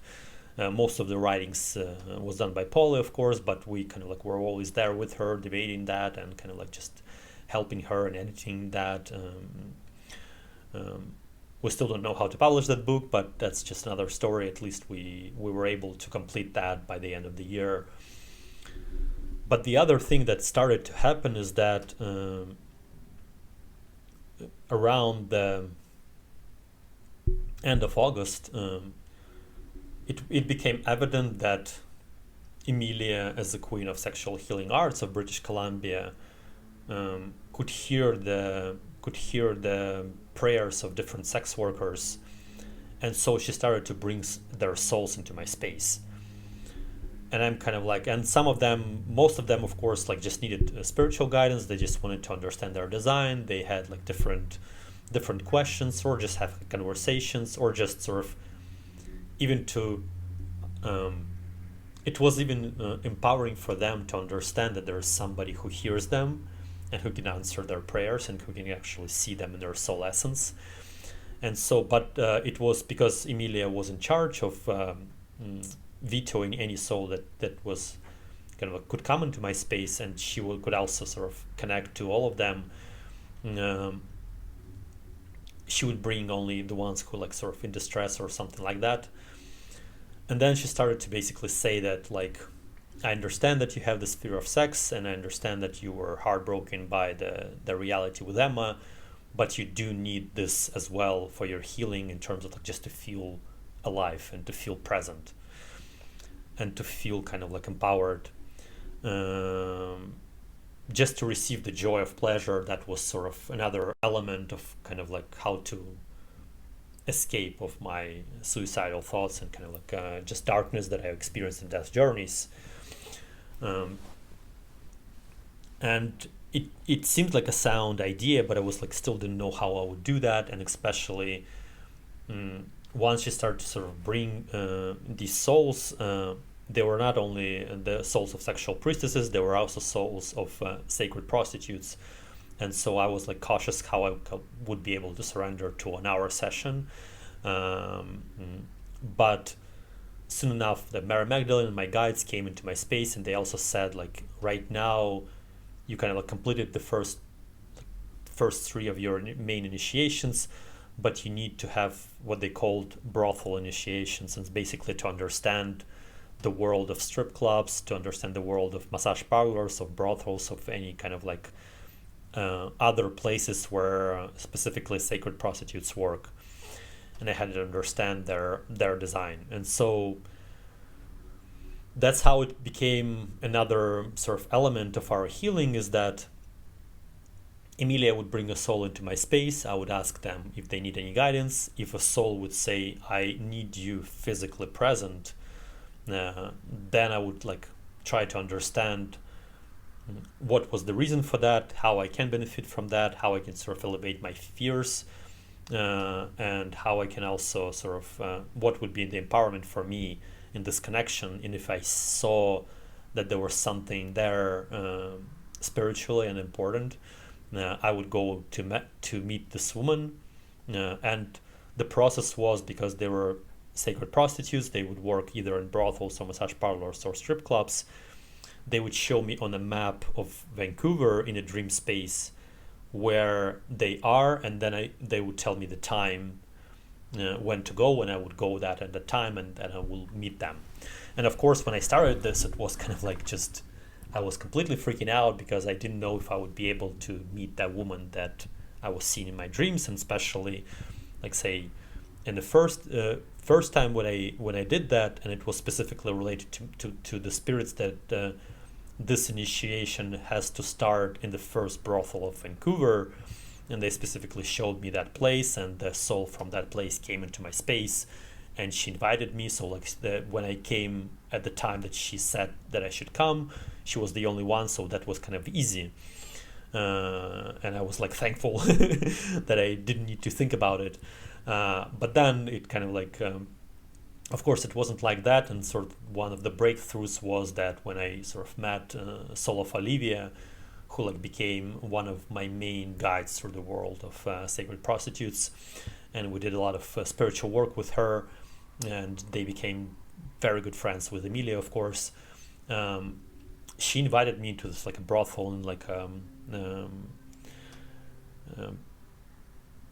in quite far away from the downtown Vancouver, and I just went there and I didn't know how to sort of what I should do, and there were like 4 women who entered my room, and I was like, oh my god, how I'm gonna sort of find her. But when the 3rd woman entered, I immediately saw her eyes and I kind of like recognized Olivia, and I just like didn't have a problem with making a choice, and that was just the blessing of my magic, that I could like sort of see a woman in my dream and then could see where she works and then just go there and meet her there. That was just so amazing, and that sort of became this element of healing. Is not only that I would release the darkness that I would accumulate in death journeys and the visions that I was seeing through the energies of sexual exchange. That's the idea behind the sex, is that we eliminating through that beautiful act of pleasure and joy, we're eliminating dark energies from our spaces,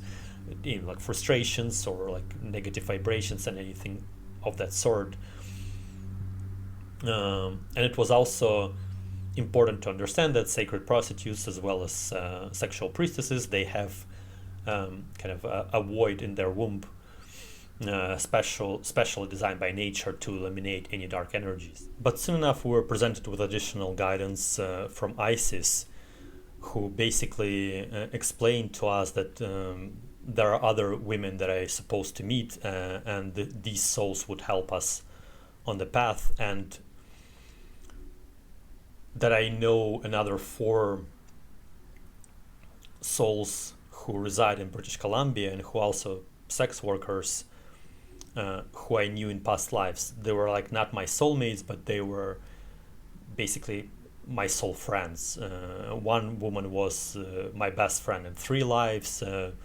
Some of them were lovers, some of them I knew just from 1 life, some of them I knew from 2 lives.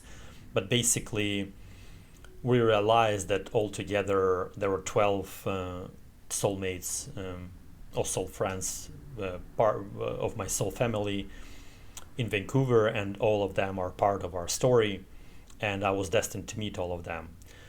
And so when I was presented with this knowledge, both Polly and Emilia got really excited, and they really wanted to find these 4 women, or these 4 souls who I was supposed to meet. And sort of over the course of next like couple of months, the September, October of 2023, they were able to finally find them and bring them into my space. And out of 4 of them, it's been already 2 years, and out of 4 of them, I only met physically 2 of them. So 2 others I still don't. They don't know about my existence, but I've been working with their souls over this course of 2 years, and just I know how, like, I know their websites, I know about their existence, and I know how to find them, but I just don't have the offerings for these initiations because most of my money went to do the hex, and kind of like it really impeded the entirety of my spiritual work and my initiations.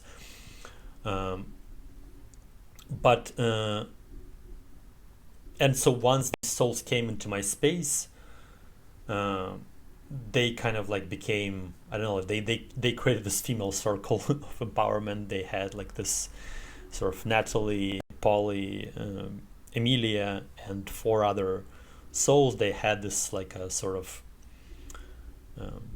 bond because we were all from one soul family, and so it was kind of related to us that they will help Polly to send her into the next part of her adventure, and to send her into purgatory in the end of the December of 2023. And so they started to become friends.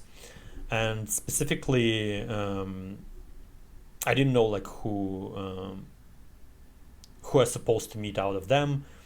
And then shortly after Isis confirmed that the first one that I should meet was Chloe, and Chloe was my lover in the previous life when I was Camilla in Paris, but she was also a lover of Emilia in the same life, and that life Emilia lived kind of in a small village in France, and so they were lovers with Chloe, and then Chloe kind of like moved to Paris, and that's where I met her. So we kind of like, she was for both of us, she was our lover, and she was kind of like our one of our closest soul allies in this work. And I was guided. I was both Emilia and Polly were convinced that Chloe could help to remove this hex. They had this like innate intuition that this is the next step, and I kind of like questioned that. I didn't really want to meet another sexual priestess. Like I was just like still in a very confusing state, and of course I had to fall in love with her soul, right? Like to be able to do this work.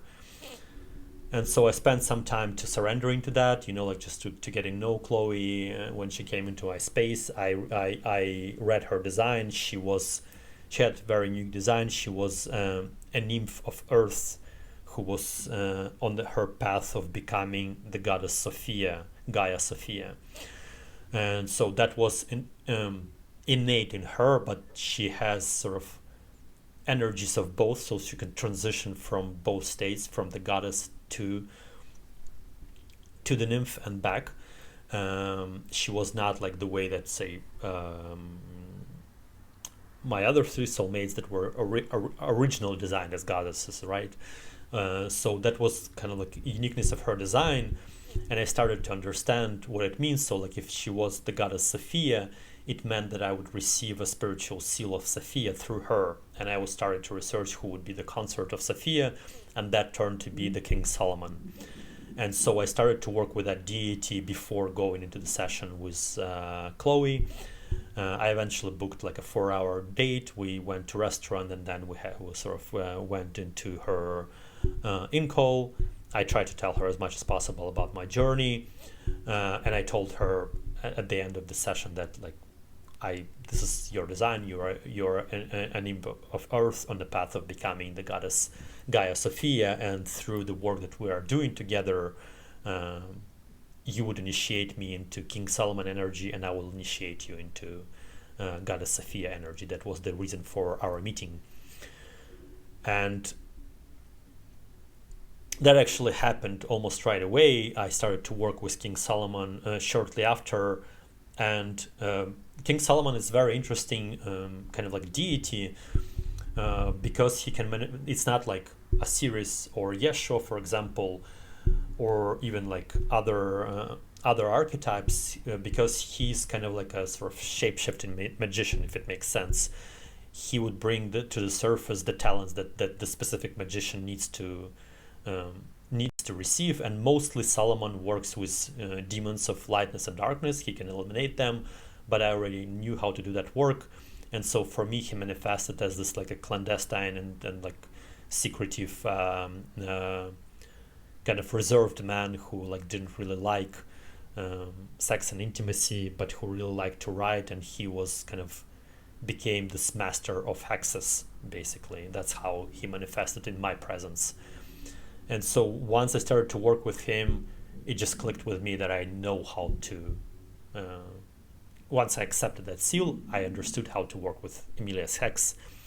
And so on the 31st of October of that year, on the Halloween, we used the energies of collective consciousness to bury that seal and to bury that hex in a specific piece of land that was provided to us by the spirits of Seasheld. And that basically, we kind of like were convinced that this was the closing of the hex, but it was only the opening. It was the opening ceremony to be able to see the layers of that hex and to start to strip them down. And so what happened then, of course, I was supposed to do death journeys for Chloe as well, and that was sort of my obligation because she died tragically because of me in the previous life, so there was like this element as well.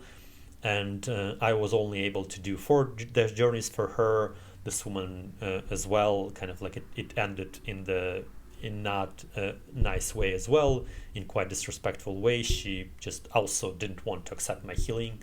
It was something that was like to this day kind of like puzzles me in Canada, is that I'm offering the opportunity for healing for free and I'm not expecting anything in return because I'm trying to master my design, but people don't want to heal, and I guess they want to live in traumas, that just want to live in this like a state of being a victim and all of sorts of things. But there was also another element, is that there was a vampire entity that was chasing Chloe, and so that's why it was confusing for her to accept that healing.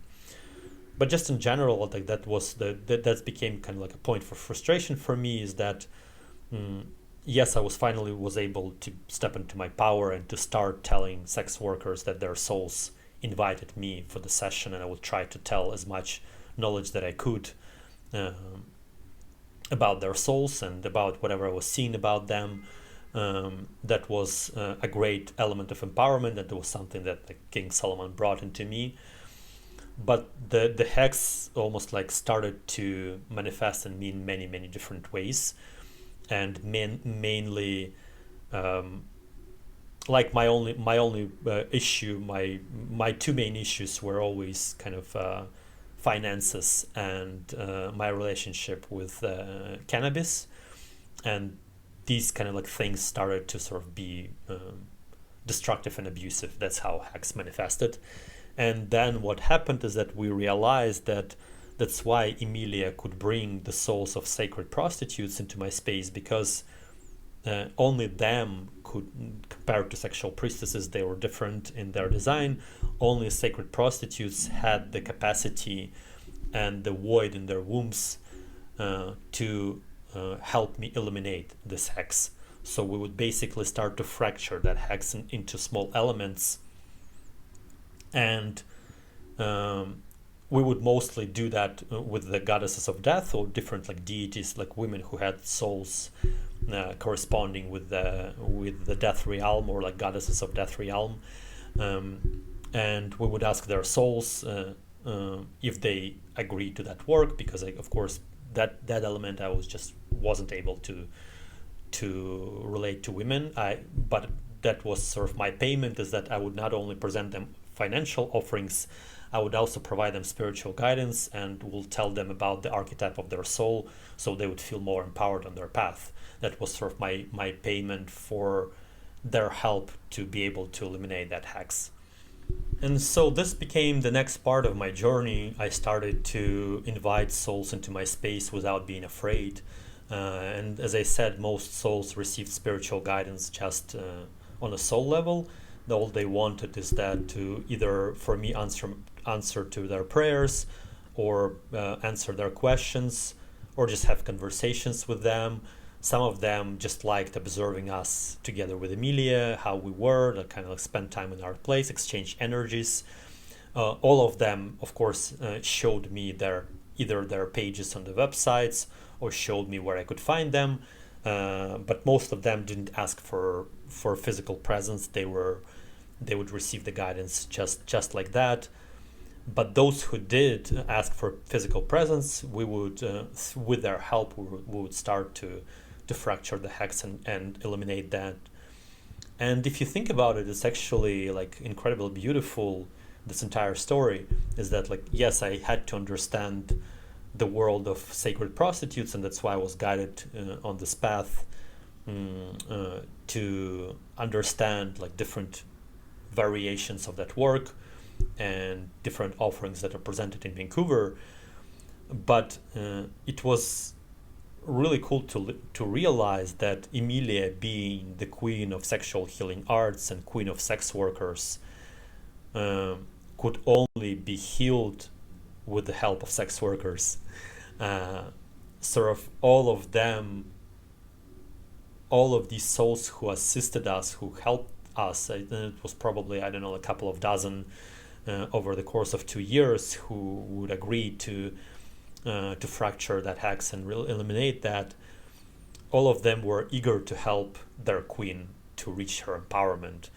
And I think it's very kind of like poetic and beautiful that not only that the way that they communicate with each other, that Emilia could just easily hear the prayers or the cries of these women. Many women just like really needed that guidance on that day. When I would come to them, many women would thank me in different ways, kind of like, you kind of like brightened my day and just like made me think about my profession in a different way. I encouraged them. Like there were some women who would kind of like, oh, my friends and family continue to tell me that I'm not shouldn't do this work, and I would tell them opposite. I'm kind of like, no, you're designed this way, so like don't listen to them, listen to your heart and do what your heart's telling you, do what your womb is telling you. Don't listen to the voices of people who are like ignorant and who don't understand your unique design. This is your spiritual path, and this is what you need to do. And many women were kind of like inspired by that guidance.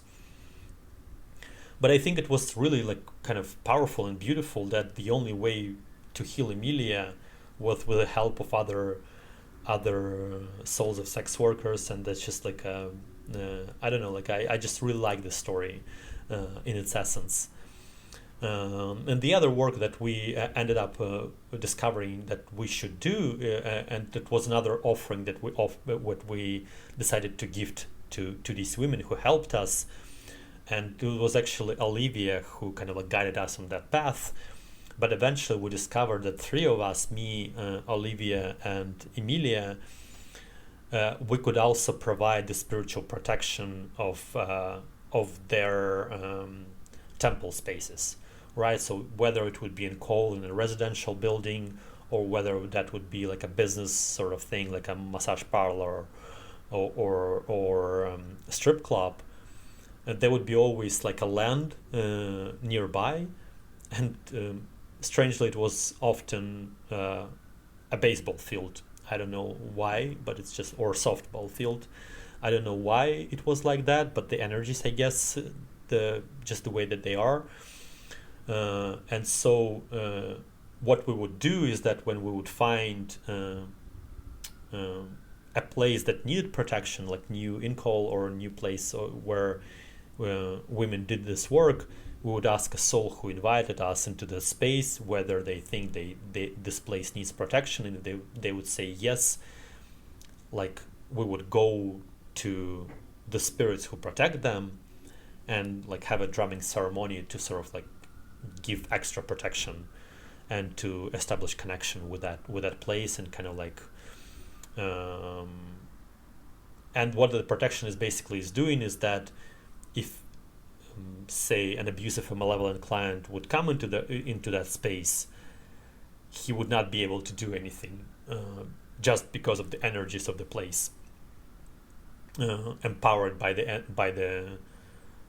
the spirits of the land, right? Like this is sort of like, this was the original idea of the temples of sexual healing arts in ancient times, but that was something that like also needed to be restored because these women truly needed protection. They worked in the not in the most friendly country for this work, and not in the most friendly society, so they needed as much help as they could get. And so this was something that we started to also provide as one of our offerings to thank them for helping us to heal Emilia. And so eventually,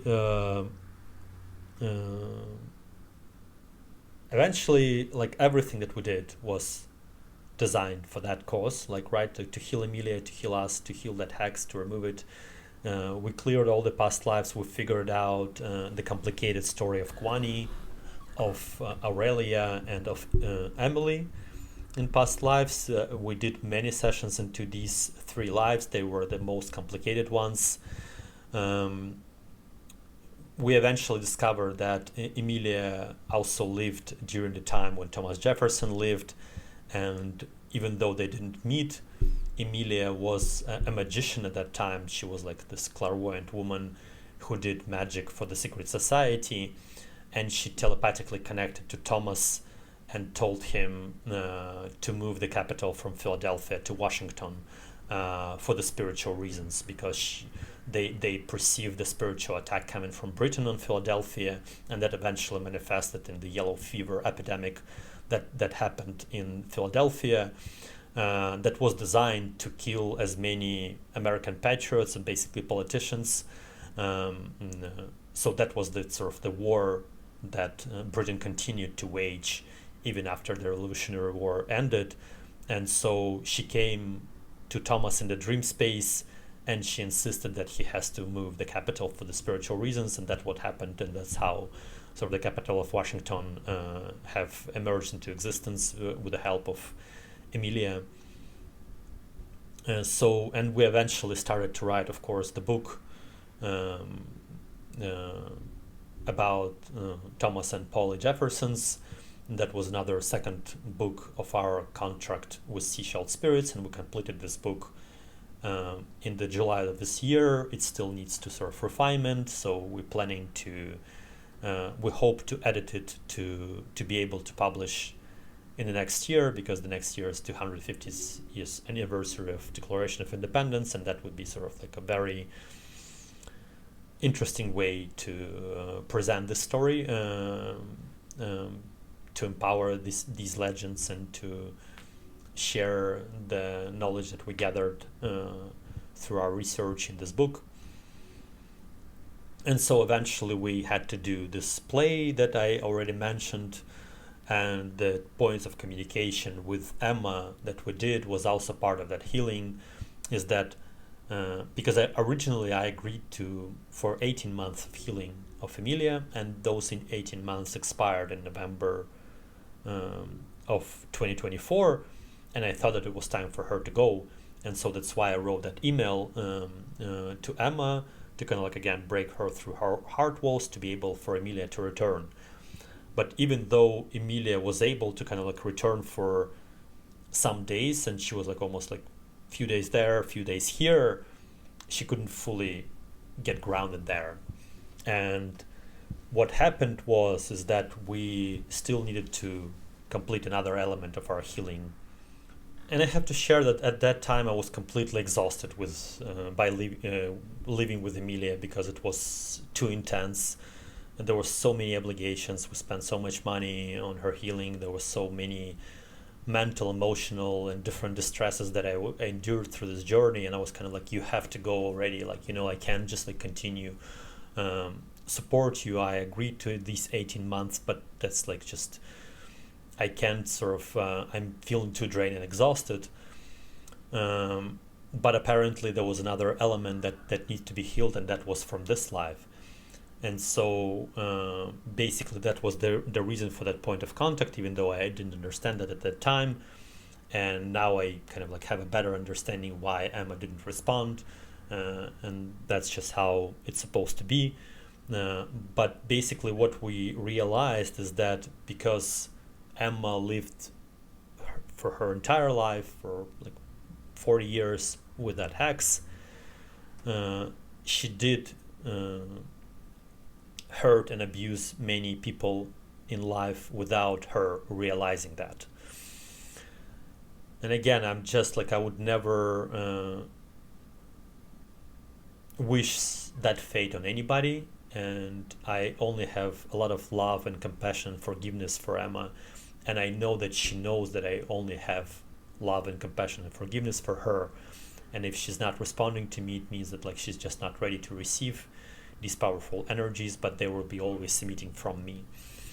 But because she did all these things without her knowledge, and that she hurt many people, that would manifest in the fact that she would die in tormenting and troubling way, and most likely her soul would end up in purgatory by the accumulation of the things that she did in her life.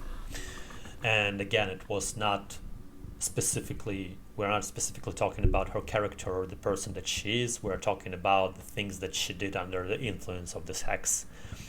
And God only knows how many clients like me who were hurt through this practice without her realizing that.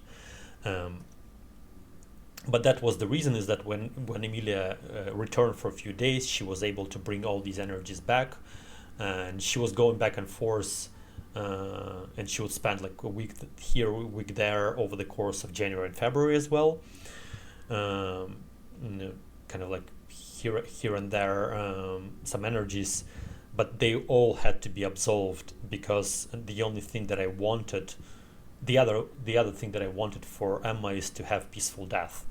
And this is something that part of my work as well, is that it's to explain to people how important it is to prepare yourself to death. And that's probably one of the most important things that we would ever do in our lives. Because if we lie to ourselves, if we betray ourselves, if we don't listen to our heart, if we hurt people without kind of acknowledging what we did to them, if we hurt them for no reason or intentionally, it would all manifest in one form or another. Like the nightmares will haunt you when you will approach the death. And that's why some people die in deep agony and in pain, because they were not nice people throughout their lives. That's just the fact of life. And of course, in many cases, people end up in the state when they were actually themselves were abused, either in childhood or later on, and they sort of start to abuse others in return. But if somebody abused you, it doesn't give you the right to abuse others. There's just like that's not how nature works. You can, if somebody abused you, you can avenge yourself in front of that person, and you can hurt that person in return. That's completely normal. Revenge is a part of law of nature. It exists as a balancing thing, but you can't hurt others just because somebody else hurt you. And so all of these things usually manifest in kind of like in torturing death. You would either, or like all these kind of like also ailments like Alzheimer and sort of like any kind of dementia, they also come from that space. This because people in that state, they're completely confused for sometimes even for years, and they live in perpetual madness, perpetual purgatory, basically already here. That's how their soul sort of like preparing to descend into purgatory. And so because of what Emma did throughout her life, because of this hex, we had to clear all of that. And so it was related to us that Emilia has to go through the purgatory. And she's not like Polly or Natalie, who can easily go there because they're both goddesses of death.